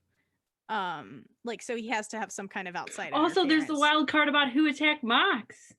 Yeah, we still don't know who that is. We know it's not Eddie because he clearly feels real fucked up about the whole thing. And I love that silent understanding they had. That was so It was good. really good. Yeah. Like, I'm throwing it. I'll throw it out to in the glance. chat. Actually, Erin, what do you think is going to happen on Wednesday? Yeah, we haven't heard from you. Yeah, because I asked all of you. On Wednesday, I think that Kenny is going to pull it out. I'm thinking the same kind of way as Charlie is, where it's probably not going to be clean. They'll go to Revolution, because I think Kenny's going to, like, avoid Mox for a while. Mm-hmm. Yeah. Kind of like Jericho did. Yeah. Because that's definitely not the Kenny Omega people want to see. They want to see have these big epic matches with the best in the business. Yeah. So don't give him that. Then gets Revolution. He wins again. The feud's over. And I think we go into Hangman from there. Yeah. After he gets built up in what he's doing now. And I honestly think we're going to see a lot of parallels pulled by Omega with Coda. Oh yeah. In their whole tag thing, it's like, well, I didn't tell you to do all those moves. You had that idea, or something along those lines. Yeah. So like, I think it would be really interesting to see, like, for the story development for Hangman, is like having those, like, the jabroni faces that they have, Brandon Cutler types, like, unite behind, like, Hangman carrying the banner of, we might hate ourselves, but we recognize that we're decent people. Mm-hmm. So, like, building Hangman as, like, this, an actual foil to this toxic nature of Kenny Omega, as, like, I brought these people with me because I care about them. And, like, showing that difference to Kenny and, like, reaching out a hand and saying, hey, we're here if you want us. I did just beat you, but we're here if you want us. I think Erin and I might have just had the same realization. Okay, I just have, like, a mental image I want to share with everyone now. Before that, though, I do want to address something chat said. It'll take 2 seconds. Yep. Silver is becoming Brody Lee, except Silver is a power bottom. Yeah. Yes. Yeah. Yeah. Mhm. Entirely. Yeah. Handsome around the mouth. He's got a pretty Hangman's good butt. a real handsome guy. He's got a nice butt, so. Yeah. So the mental image I have is, like, All Out next year with Kenny and Hangman main event for the title. I want to see Brandon Cutler seconding Hangman now. Aw, that would be cute. I think that would be an incredible story to tell. I think personally, for me, it's gonna pain me because I think the Bucks and Kenny as a unit is it's my very special place. But I think the Bucks have to second Hangman. I think they have to fix the mistake they made. Yeah. I think they have to fix things. And then there's that hanging thread on BTE. Who used Hangman's phone to text Matt back? Yeah, who took it out of the pumpkin? Who took it out of the pumpkin and said those awful things? Like, so was it Kenny? Was it Was the it person Cody? who attacked Mox? Listen, it could be Cody. Here's my long-term theory. Ooh. Burning from all the way back in the Bullet Club Civil War, Cody in like right before, right around All Out, like when he was having those problems, or like right after All Out, when he started like having those really big confidence issues. Mm-hmm. Cody was the one that was like, hey man, I know, Matt, haven't seen Matt and Nick recently, like they have got their own EVP locker room, but I'm always here if you need me. The Bullet Club Civil War ended really like unsatisfactory because All In happened and you had to, there were so many things going on, but it doesn't mean they can't do something in their own company. Mm-hmm. Like I kind of feel like Cody's been this plant all along where he's tried to tell us all this time that he's this great guy, but he's been manipulating Hangman and the elite around him. They kicked him out of the group. They didn't kick him out of the group. He just left it. Like Cody was part of the elite. Like what happened there? He just stopped showing up. Exactly. Yeah. So I think Cody, I think there's something there. I still think there's something there. And I think that there's some threads between Kenny and Cody that have yet to come back around, because I think like we need it. Like we need, like whatever it is, like we needed to have a little bit of a resolution there. So I think Cody is, my money on the pumpkin phone person is Cody. But my money on the person who attacked Mox, and I really want this to be true, is I'd love it to be Kenta. Like I'd love it to be like New Japan. Like I'd love that. Is Kenta in the States too? Yeah, he is. He is. He was Florida. doing Los Angeles dojo stuff, wasn't he? Yeah, and he actually is in Florida. Yeah, he's in Florida. And if Mox loses the belt and we don't get a continuation of, like, the only other thing I can see happening, like without the clean win, but like blame it on someone else, take the feud in another direction. Like if Kenny and Mox are not going to feud again, like directly after something happens, then it's got to be for the U.S. title, the New Japan U.S. title. Yeah. Like because if you fucked over Mox, he's coming after you. Like it doesn't matter who you are. Oh my! I'm just thinking like a New Japan title defended on AEW. That would be fucking amazing. Incredible, right? And they keep like every interview that they've been doing, they've been addressing the elephant in the room, but it's always in these very coy, like, we're open to anything. Yeah. So, like, and they've shown they are. Yeah. Right, So, yeah. Having a US title defense on a AEW pay-per-view, like Yeah. But to go back to Kenny for a second, I had a realization. Is the Dark Order in Hangman? What if Hangman actually joins the Dark Order? Because the Dark Order is a lot like Bullet Club was in New Japan. And we know that Kenny has talked about, like, he is more like Okada here. And Hangman is more like he was. So, like, what if... So Kenny had this, evil stable behind him that in kayfabe was all ego and didn't really want to be with him. Dark Order, they're a family, but only insofar as like they have this like power amongst each other. And they're like a mutually abusive sex cult. Yeah. Exactly. No, literally they are. Literally. And I think they recognize an opportunity in Hangman. And so like if Hangman comes out with the Dark Order behind him with Kenny as like this big shot EVP, that, I mean, there's definitely parallels. There's definitely parallels there. There's definitely parallels. And I feel like, again, the weird thing about AEW is anything could happen. Like all these things are, they drop, going back to like the style of storytelling that, the Bucks and Kenny like, they like to set up these potentials, like knowing like, these are all like tropes and like things that happen in wrestling. But they're, they use them on their context of like things that we've seen before. And then they like to kind of like twist them. So it's like any one of these like things could happen as a distinct possibility. And I think that's why it makes it so interesting. Because it's like, we don't know how the stories, like sometimes you can kind of tell like you could tell that, like you said, like Eddie wasn't gonna win the belt. Yeah. I really wish he did, though.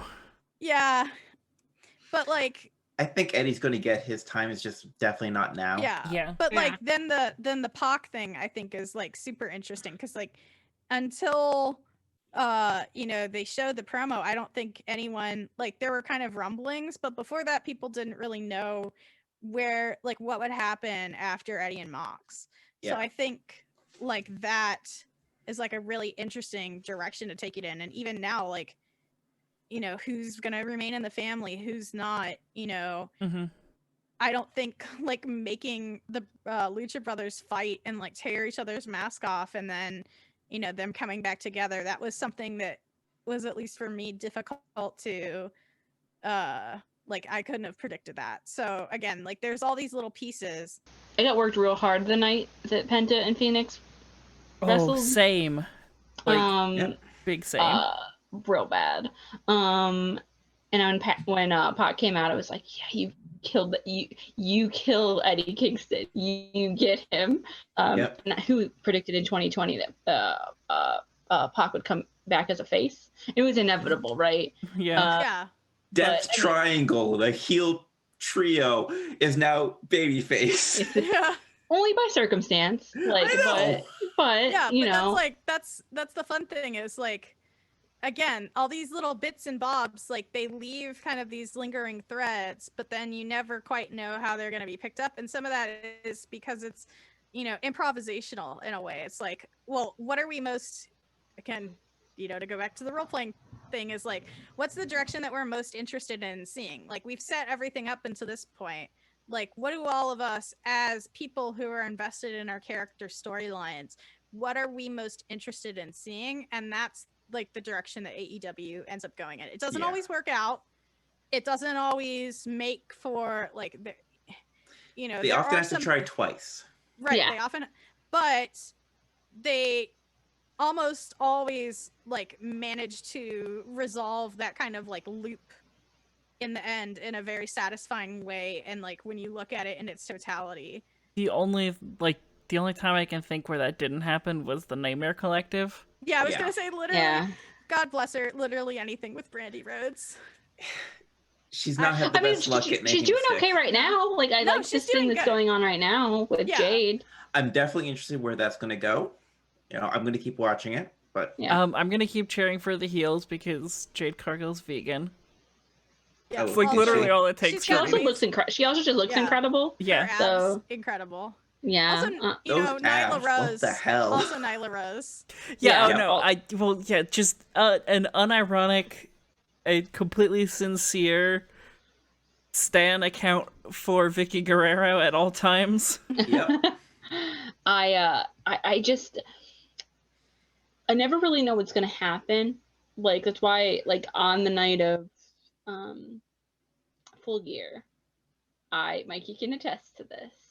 I thought I the was like Bucks holding the Charlie Bucks the backed entire themselves time. into a corner, and like a year ago, I was not a Young Bucks person. Yeah. Like, especially like during their stuff with Hangman, I was like, oh, these assholes. But I became a Young Bucks person because I went back and I watched all the old BT, Yep. where I got to see them like slogging their way through like road trips, and it just Indie became shows in nowhere. yeah, I just became like a big fan of them, and then I kind of tuned into like, I feel like you have to watch the Young Bucks live to get the Young Bucks. Yeah. Mikey and I went to a show here in Cleveland, and we just saw them in a dark match, and when we both just kind of realized they were just two Looney Tunes characters wrestling, Yep.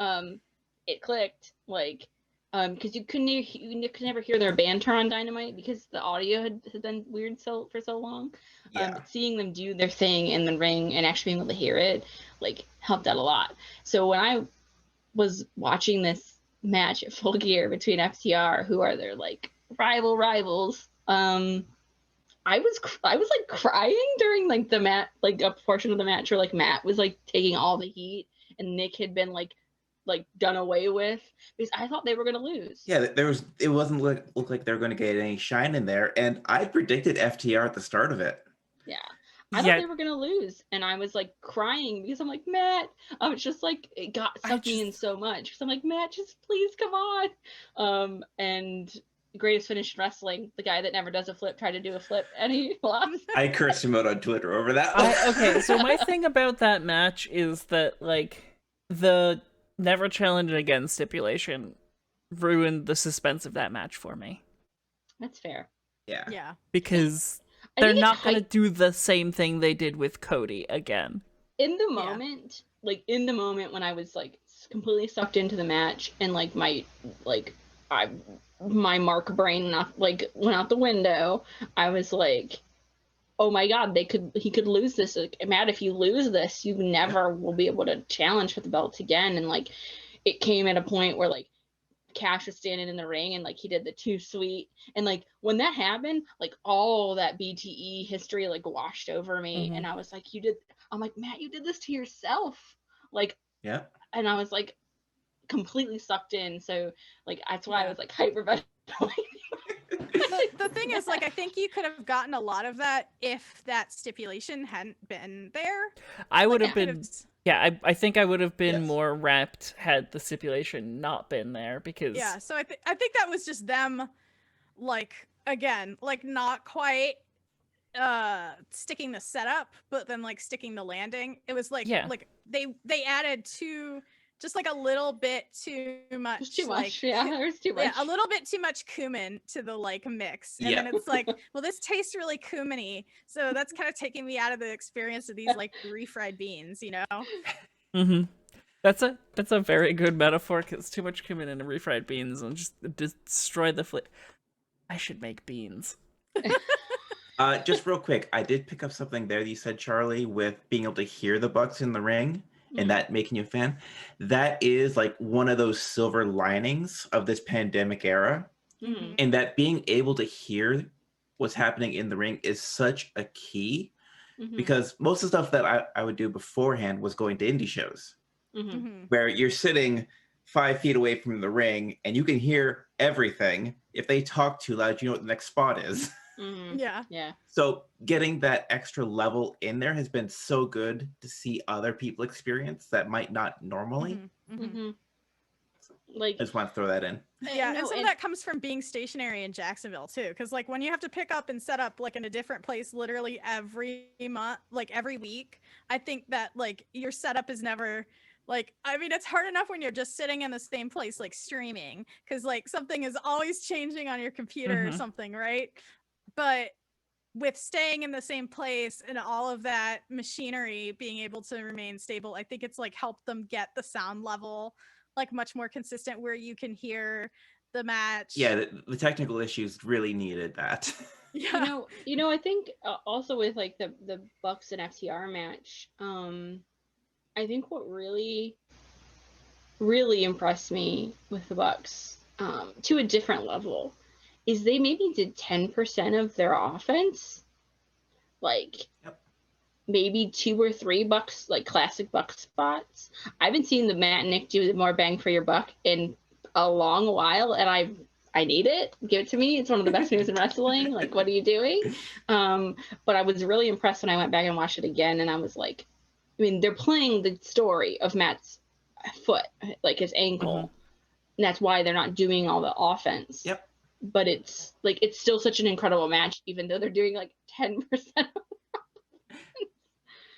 So like that actually kind of, the talk of Jacksonville kind of does lead into one of the things that I like, you know, I want to like emphasize, because it's something that I missed the first couple of times, is how dramatically the actual weather affects the quality of the matches. Yeah.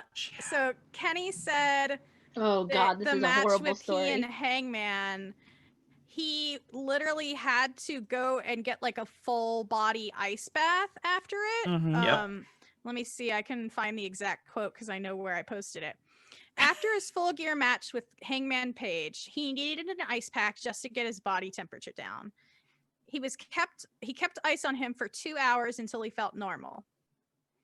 It's like sorry, I'm whatever the equivalent of a mark for Survivor is, But there was that one time on Survivor where they had a challenge in like 103 Fahrenheit heat, and like Oh gosh. it was like a 4 or 5 hour challenge, and they ended up having to airlift a guy out because he just was like had such bad heat stroke. Like you're dealing with like incredibly hot temperatures during the summer, and now that it's And cooling down, humidity. you're wrestling in like gotta Part convert. of why All Out was kind of the way All Out was. Yeah, sorry, you're wrestling in like 60-degree weather. I had to convert from Celsius. And it's like that's hard to do. That's cold, but your muscles aren't gonna have as much give because your muscles are tensing It's up either because of in the cold. Florida, and in Florida, it's either one extreme or the other, Mhm.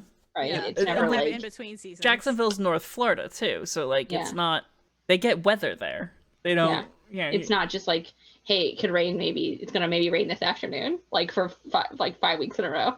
Yeah. So like, I hope at some point FTR and Hangman and Kenny as tag teams maybe get a redo. I didn't think the match was bad. I thought it was really good, but I was kind of sad that like the way that things played out, because it was so hot, but it was also such a big story element for Kenny and Hangman, like at that same time. So I wish that could have gone a little bit differently. No, for sure. Worth noting, Wednesday is going to be 57 Fahrenheit, 14 C. It's gonna be cold. A little chilly. Yeah, if you're Like, going to jacket. It's like that's one of those things. Like you hate having to make caveats for wrestling before it happens. But keep it in mind. But that's something I just want to emphasize to keep in mind when people watch these matches, is that they're wrestling in 14 degrees Celsius. It's not exactly premium wrestling temperature. And actually, I'll bring this up because reading the Young's book. By the way, if you want to read a book that's very eye-opening to like the creation of All Elite Wrestling, the Young Bucks book is a really good one. Or even just like I was actually surprised how much it goes into just how tenuous the business was, like that they came up in. Like the indie scene has changed so much. Yeah. Obviously, there's still they helped change it. They were a big part of that. Yeah. For but it got there were several points in the book that I didn't expect to make me cry. One of them distinctly was when they were talking to, like, it was on the cusp of determining whether or not they were going to go to WWE or start All Elite Wrestling. And, in the way that it's phrased in the book, and just the way in general, Kenny was making this decision with them, and he didn't particularly want to be living out of a suitcase with WWE, but he knew that he knew that because of his own perfectionism and the expectations of the fans, that if he did not leave New Japan soon enough, it was going to kill him. Right. Like, and it was like, it cut me. I was like, didn't think about it. Like, I just hadn't, you know what I mean? I know Kenny's an absolutely top level performer, but I just didn't think about it that way. Because Kenny he's a very quiet person. He doesn't talk about that kind of thing. He doesn't talk about his body breaking down. He goes 110% every night. Yeah, Tyson Smith is a very private, very shy person. So you don't hear it a lot, but obviously when you watch all those matches, like, Kenny's doing a springboard moonsault from the top rope in the audience. Yeah. Or like even stuff that he's come out with recently where, there's someone on Twitter that'll do the, like, this day and blah, blah, blah, like this match happened. And Kenny talked about one of, I think it was the G1 matches with, gosh, I forget who it is now. Naito, yeah. Where he said he literally couldn't stand after that. Like he had vertigo so bad. He was just like so sick and disoriented. Like he basically almost couldn't stand during the match. And like for, like 2 days afterwards, he was like just throwing up all the time and just it was just miserable. And like the fact that he just like kept wrestling through that, like that's just one instance.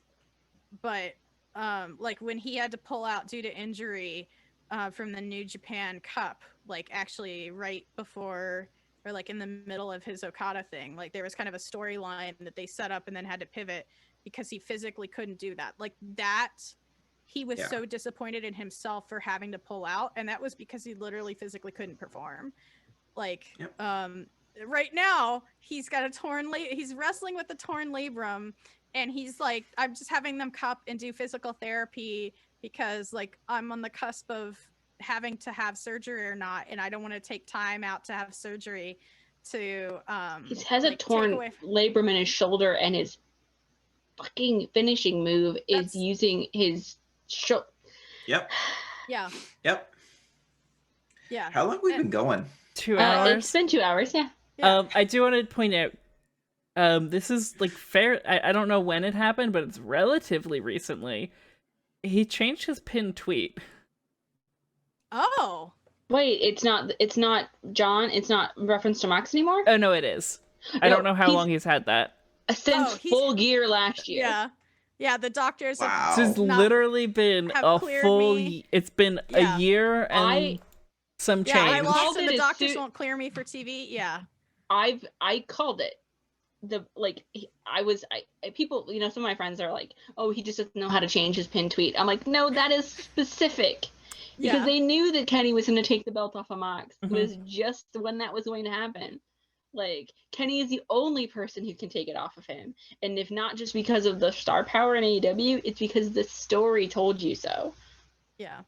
Like, yeah, no, it's been Kenny's pin tweet for a while. Yeah. Yeah, I still think the most romantic thing I've ever seen in wrestling is Kenny saving the broken glass from the table that Mox put him through just to shove it back in his mouth.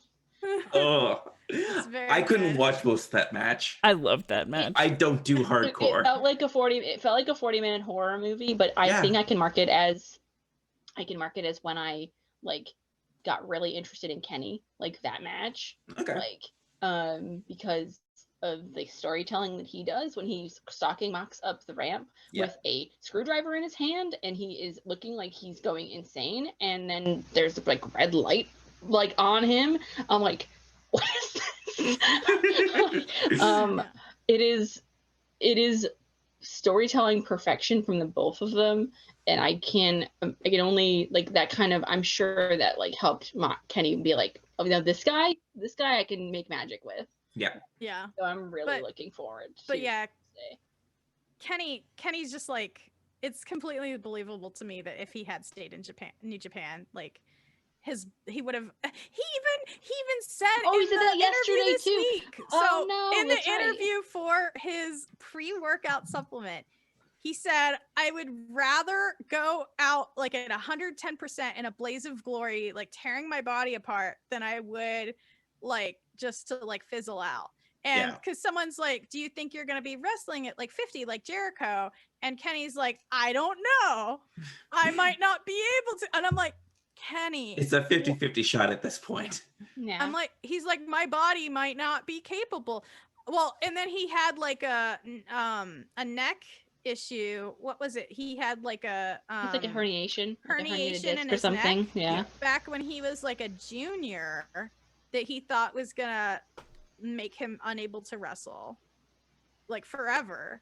And so it's like, I mean, and that's like, you know, the push and, you know, that's the push and the pull of wrestling, is like knowing that people's bodies are, you know, mutable things or like fragile things, and like they're not forever. And I think Kenny has this, Kenny seems to have this interesting relationship with his body, which I think he's very proud of the fact. And I think this plays it, so as silly as it is, I think it plays into his want to give people some sort of pre-workout supplement, some sort of like supplement, nutritional, whatever, is because I think he, for the longest time, couldn't take care of his body the way that it needed to be, or he could. Because, I mean, as much as a lot of stuff that was happening with like the initial cleaner character was Kenny's very real frustrations about like keeping himself at a junior heavyweight level of weight. And when he talks about like, I had to starve, like when he gives that promo because on AJ when he kicks him out of the Bullet Club, it's very real.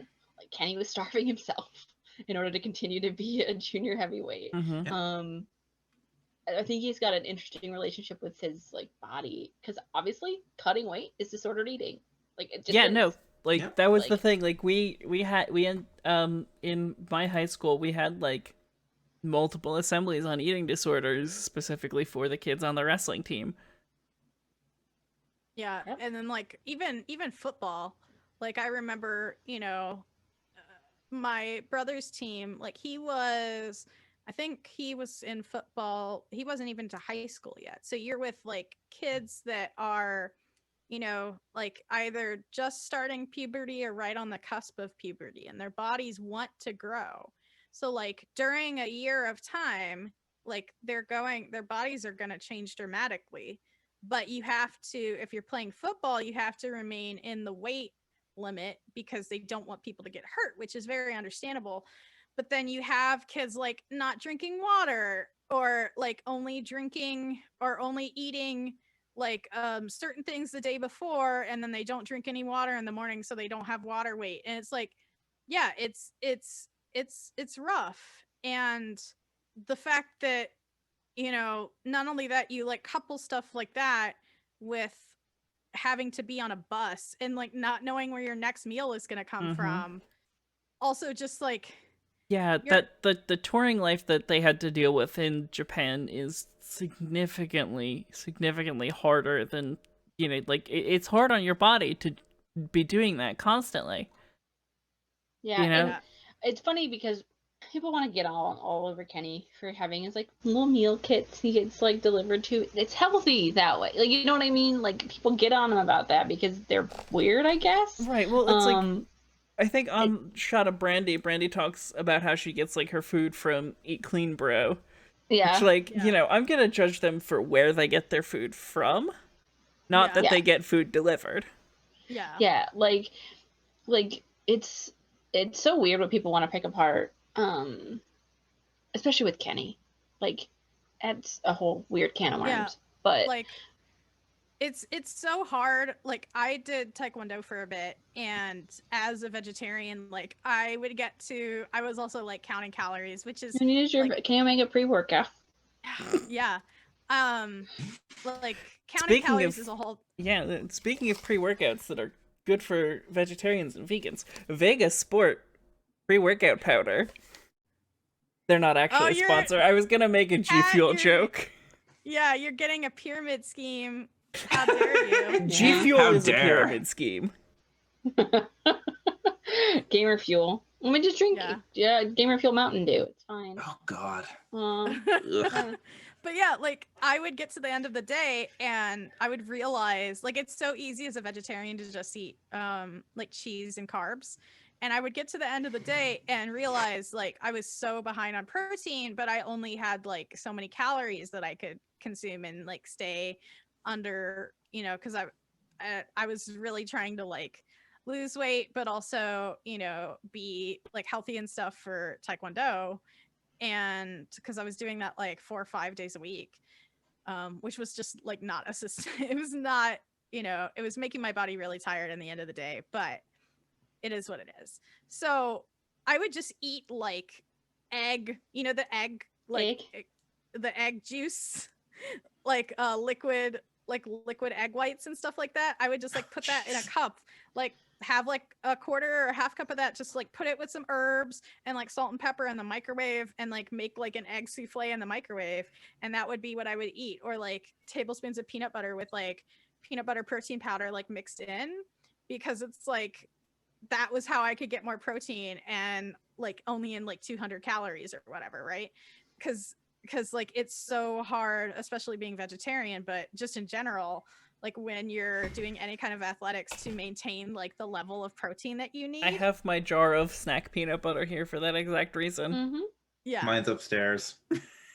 Yeah. So it's like I can't even imagine, like that was hard enough for me, and I was doing that as like a hobby. Of course, like when you're in martial arts, it's not ever really a hobby. It's just like you're in it and you have to be serious about it. But Right, well, well, it is what it is. Like, But- I went through something very similar when I was doing competitive fencing, and like, obviously the physical toll of any sort of sport like that is going to be a lot, but like Taekwondo is, I'd argue, probably a little bit more. But even so, like, you know, I'm there at the fencing studio, like, working out, basically doing a single squat for 2 hours a day, 4 days a week. And it's like, then also not eating on top of that. And like, that was even before I was a vegetarian, let alone a vegan. I don't think I could do something that massively protein intensive now. Yeah, like, it's, you know, because I love sparring. Like, sparring was the thing that I liked the most, which is just like the fighting part of like Taekwondo. Like when I would do like sparring class. I can't remember if I started to do it, like, I know I did it once a week. I think I started to do it twice a week at some point, because I got to, like, my like instructor let me go to the upper level one as well. So like, I really, really enjoyed doing that. I can't imagine like doing this for your job and also trying to manage your nutrition and then also traveling. Like, that is inconceivable to me, especially when like a lot of the places like the Young Bucks and stuff can eat are like freaking like Chili's or TGI Fridays in Japan. You know, it's just like, because like, I don't know if you all know this, but like Matt is allergic to seafood. And so like a lot of Japan is seafood. Yep. Like, he straight up, it will just make him so sick that it's like not even worth doing. And yeah, so like, I don't begrudge anyone getting like meal kits, things that you just pop in the microwave, because well, and the thing with wrestlers specifically is the shows are in the evening. Yeah. Like, a show runs from like 7 till 10, and then you've got an hour afterwards of mingling. By the time you get out of there, the only thing open is maybe fast food. Yeah, Yeah, or no, like so, a Kenny said Waffle it- so you're not House. getting anything I was gonna good. say a Kenny- Waffle House. Yeah, Yeah. Kenny said as much actually yesterday when we listened to this interview. He's like, you know, I know that like eating a McDonald's breakfast at 3 a.m. isn't the best thing for my body, like, but sometimes it's all there is. That's what's Yeah. open when you get out of the show. Yeah. And I think that really shows like the divide also between like wrestling. Like, there's a lot of stuff about the business of wrestling which is complicated, but like the difference between like football players who are getting like managed food and like nutrition coaches and stuff like that. Oh, like, yeah. they have people, they're making like multiple millions of dollars, and they have people that just do that for them. Wrestlers like don't get that same level of management, because the money, like, as much as WWE even likes to pretend that they're like money wise on the level of the NFL, they definitely are not, right? Like, nowhere near, like maybe several like degrees of freedom less, right?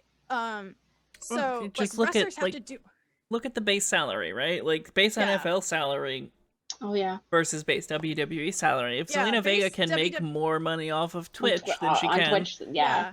I think like I feel like I've heard like the minimum like downsides guarantee, like a starting 60. downsides guarantee. I was gonna say even less. I heard like 30,000. I'd heard 60 as like the Okay. updated figure a couple weeks ago. Oh, okay. We actually talked about it on the 30,000 show. Oh, okay.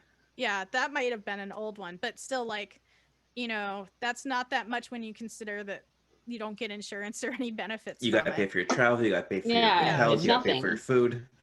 Yeah, so like getting meal kits and make it, because the biggest thing for any athlete in both training and food is consistency. Like, because consistency of what's going in will mean consistency of performance. So, you know, having like, you know, frozen food that you can either ship to the hotel or like bring with you when you're traveling, and just have, like, especially if it's not realistic, like, you know, not that many people, I think it's like a lot of people like don't like cooking and aren't good at cooking. Like, it's not fun to cook Omega's like house. There's nothing in there. it's not even his, like, really his house, but like also it's not like, nobody wants to sit there and cook like 12 eggs. Like, that's what Brian Cage eats, is like 12 like plain eggs, like scrambled eggs. Like, are you gonna sit there and really cook? Like, that's not, You know, so it's like it makes sense that you're just gonna. We know Kenny loves junk food. Like, if you seen him, He loves lemon heads. That's what's. Yeah, he does. He shovel Skittles into his mouth on BTE, or like eat chocolate cookies like covered in Nutella, or like some of that is to like, oh, like I'm going to work out. I need like fast carbs, or I just finished working out. I need to replenish. And that's literally what pre-workout is. Yeah. look at like him eating like Skittles or sour gummy worms versus like a pre-workout. Like pre-workout is probably better than like when he's at least pre-workout has B vitamin complexes in it, as opposed to just like Sour Patch Kids are literally pure like sugars. High fructose corn syrup. It's not even like real sugar. It's high fructose. It's like Kenny shoving Sour Patch Kids into his mouth, like or eating Skittles and just saying like, I'm a mess. That's not a bit. Like that's a thing that real. Happens. Yeah. It's real. Okay, so before we wrap things up, because we've been going for 2.5 hours, and that's a lot. I was gonna say we gotta get out of here. We got deep on the. Erin needs to go back to work to pick up her Switch. Yeah, it's important. Having the Switch is important. Yeah, she's gonna get lonely. God damn it, Erin. Took me a second. Anyway, before we get going, I do want to ask producer Aitsu, who has a very uncanny ability to predict the outcome of wrestling matches, like, to a T. Aitsu, who do you think is going to win between, if you're still in chat, who do you think is going to win between Mox and Omega? That'll be, I think they're still in chat. According to Twitch, they are. I know they were saying earlier they didn't want to say anything because then it was going to be... Yeah, that's why we're inviting them. Okay, so while we wait for that, my recommendation real quick, I actually asked Mikey this week what he would recommend as like go-to Kenny Omega fare. And I got sent 5 videos. Yeah, I'm sorry. So I made a playlist. This was before I realized that I was actually invited to be on the podcast. Oh my God. I told you. Don't lie to these people. Twitter DMs are bad. Twitter DMs are bad. We should just get a group DM on Discord going. Yeah, probably. For real. So yeah, Mikey sent me CEO 2018, which is Golden Lovers taking on Tetsuya Naito and Hiromu Takahashi, which I love because Los Ingobernables de Japón is my faction in NJPW. Also, they start out wrestling. I just need to say, like, to shout out this match, they start out by putting a stuffed cat in the middle of the ring, and they expect Kenny and Kota to wrestle. I think Daryl could take both of them at the same time. Probably, but you know, just in case that sells you on it at all. Yeah, there's also the AEW Dark episode that had Kenny and Joey Janela in a holds barred match, which was a lead up to the first Mox match. Mm-hmm. Mm-hmm. There is Kenny Omega versus Daniel Bryanson versus Tyler Black from ROH Bound by Hate 2008. Good job, Ring of Honor. Which is a really interesting one to me to look at because, like, one of these things is not like the others. Yeah, that's true. One of these things didn't go to WWE. Yeah. Yeah, well, that's why I sent you so many, because it's like Kenny Omega is so many different things. He's so multifaceted. Yeah. That you really have to, like, you know, if you really want to see him in action, it's like you have to have like these 5 different facets of him. Yeah. Then there is Kenny Omega versus Pento Zero Miedo. I'm not even trying to say it right. I'm sorry. I'm tired. She can barely speak French. I can't speak English. Yeah. From All In, which is a great match. Yeah. And The Elite, which is the Young Bucks and Kenny Omega taking on Kushida, Matt Sydal, and ACH. I haven't got to that one yet, but it looks really good. Because I had to have an Elite match on there. Personal shout out. If you have New Japan World, I used to. Kenny I have DD Omega, Pro now. Kenny Omega, Wrestle Kingdom 10, Kenny Omega versus Kushida. If you want to see the cleaner distilled, like, it is in that match. It's got Young Bucks interference. It's got Kenny Omega and the cold spray. It's got the cleaner. It's got the trash can. It's got the broom. It's got a lot of stuff, and I love it. Wrestle Kingdom 10? Mm-hmm. Okay, So yeah, Kenny there's like Omega a versus minute Kushida. preview on YouTube. I don't think there's a full match on YouTube. Yeah. I'm Yeah, sure we the, can the find. hard thing with NJ, It's on that's Daily. why- It's on Daily Motion. Okay, yeah, Oh, is it? I was gonna say, I'm sure there's a less on than Daily scrupulous way to Yeah. find it. Yeah. I've the never only linked to reason- those though. The reason I didn't want to link to Daily Motion is because NJPW and Asahi TV is so diligent about taking those down. Yeah. Yeah. Like people just continually re-upload them, but we would give you a link and then like in 2 weeks they would be gone. Yeah. Like I said, I Yeah. checked the one that I did before to see that it's still up, but Yeah. yeah, usually I just throw Yeah. up YouTube links. Okay. Yeah, that's why I'm like, the CEO one, it's an NJPW collaboration, but it's free Yeah. on YouTube. So before we end this episode, which has been probably our longest episode to date, but also the most engaged I've been in an episode thus far, like in terms of like, you brought Match Club on. yeah, we That's should what they do. We should That's do what this more yeah, often. We just go off. Speaking of Match Club and other things, if you guys have plugs, now would be a wonderful time to give them. We're opening up the plug bag. Okay, I'm taking the plugs out. I do the plug for Match Club, so I'll do it here.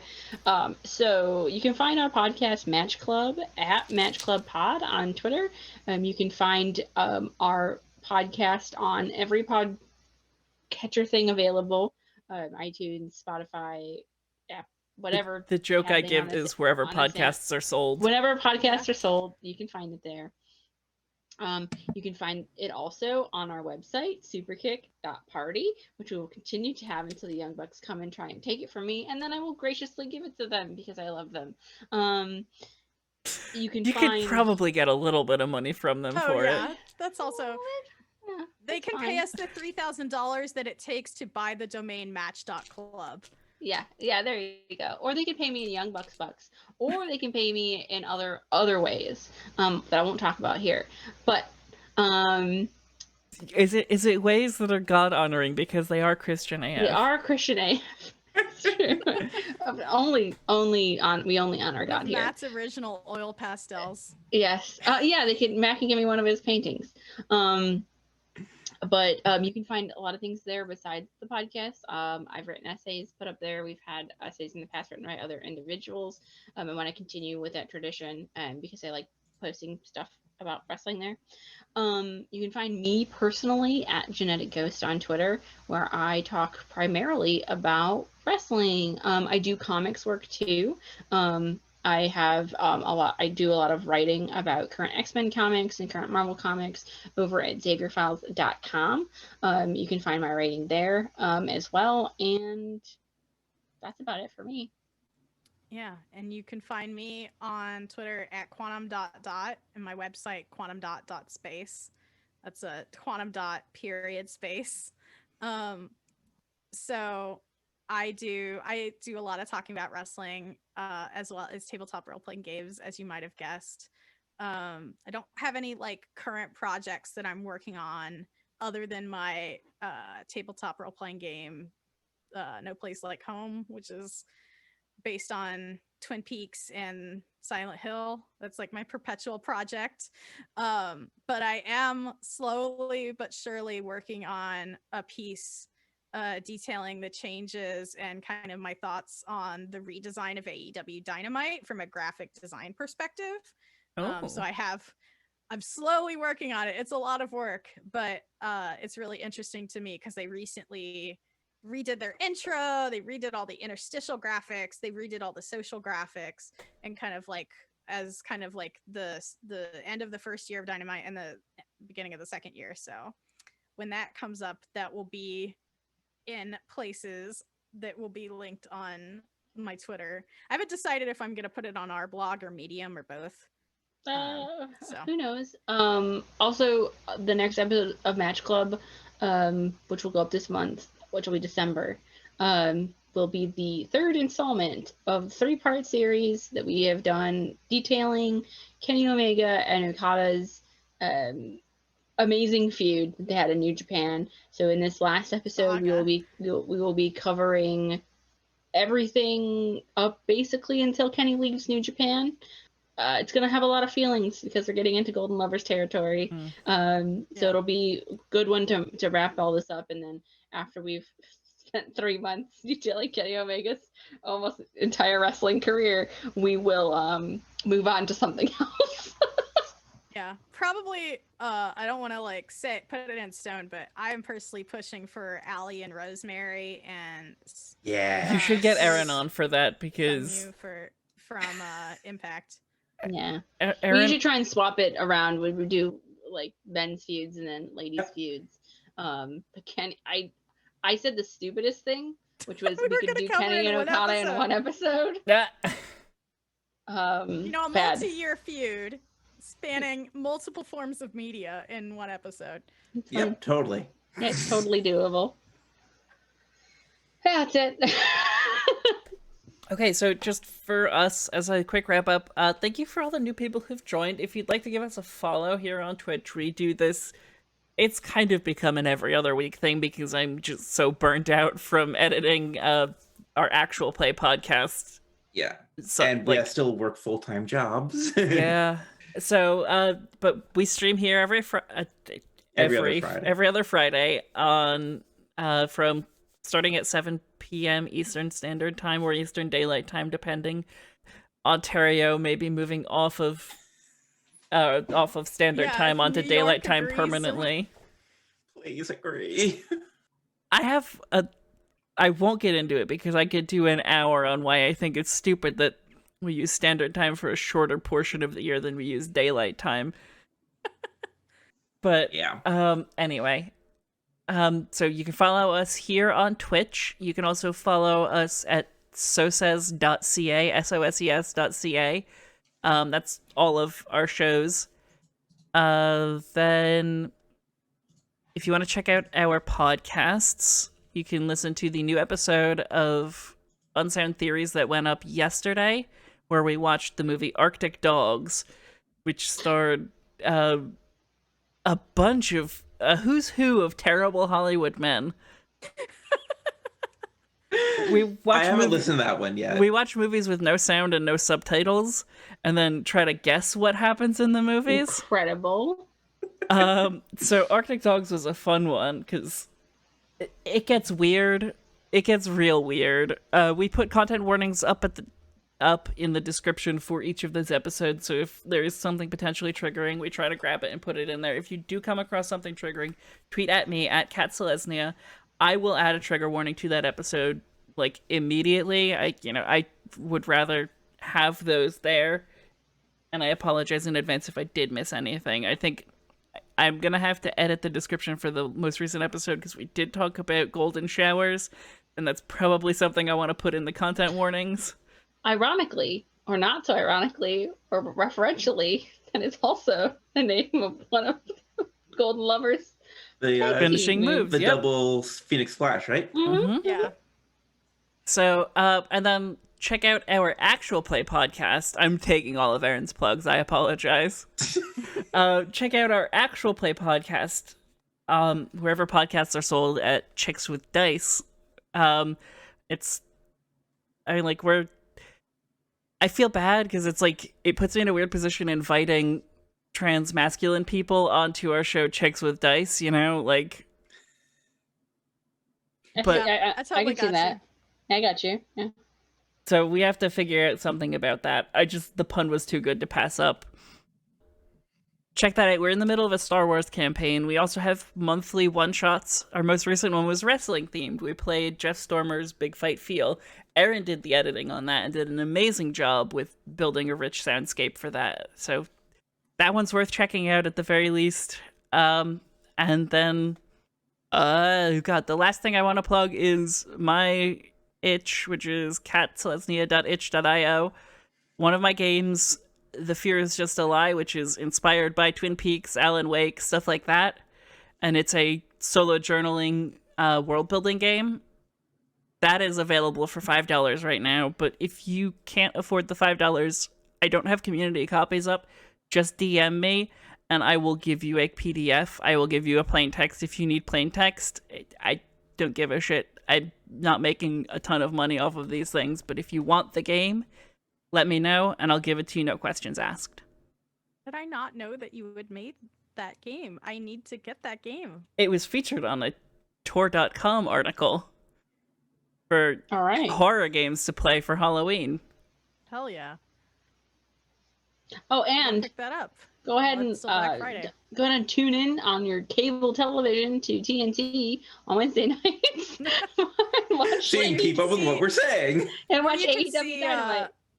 train wreck unfold during the Winter's Coming Mox and Kenny Omega match. Yeah. Don't look away. Don't Yeah. look away. There are two handsome men doing unhandsome things to each other in the ring. Which I find Importantly, very also, attractive. don't get Speaking high of- before you watch wrestling. I did that, and it's not fun. Like, you lose track of so much of what's happening. Mm-hmm. I can Yeah, imagine. I've got to be it. clear-headed for that one. And talking of I know we mentioned Britt Baker too, but she's on there with Layla Hirsch, who has her Yeah. own graphic that's really, really cool looking. Yeah. Which is exciting. Winter is And coming. It is a outdated pop culture reference, and I'll forgive them only this once. And if it pays off, if it doesn't, I won't forgive them for making it. And real quick, one last plug. Be sure to check out, if you want more wrestling, check out iwtv.live/go/Soses Media with using promotional code Soses. I tried. I really did there.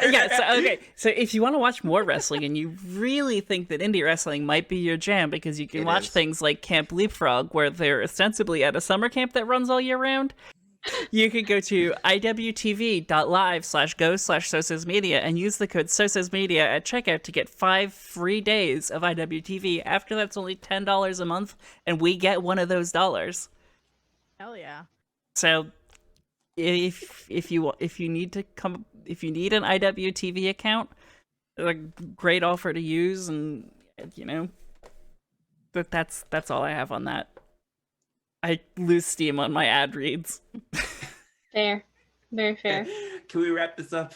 Yes, because Yep. I have to pee so badly. Thank you both for coming on, and thank you all of you who have watched through this whole episode. As we say at the end of every single one of these wonderful, glorious, and very tangent-fueled episodes, be gay and do crimes bang.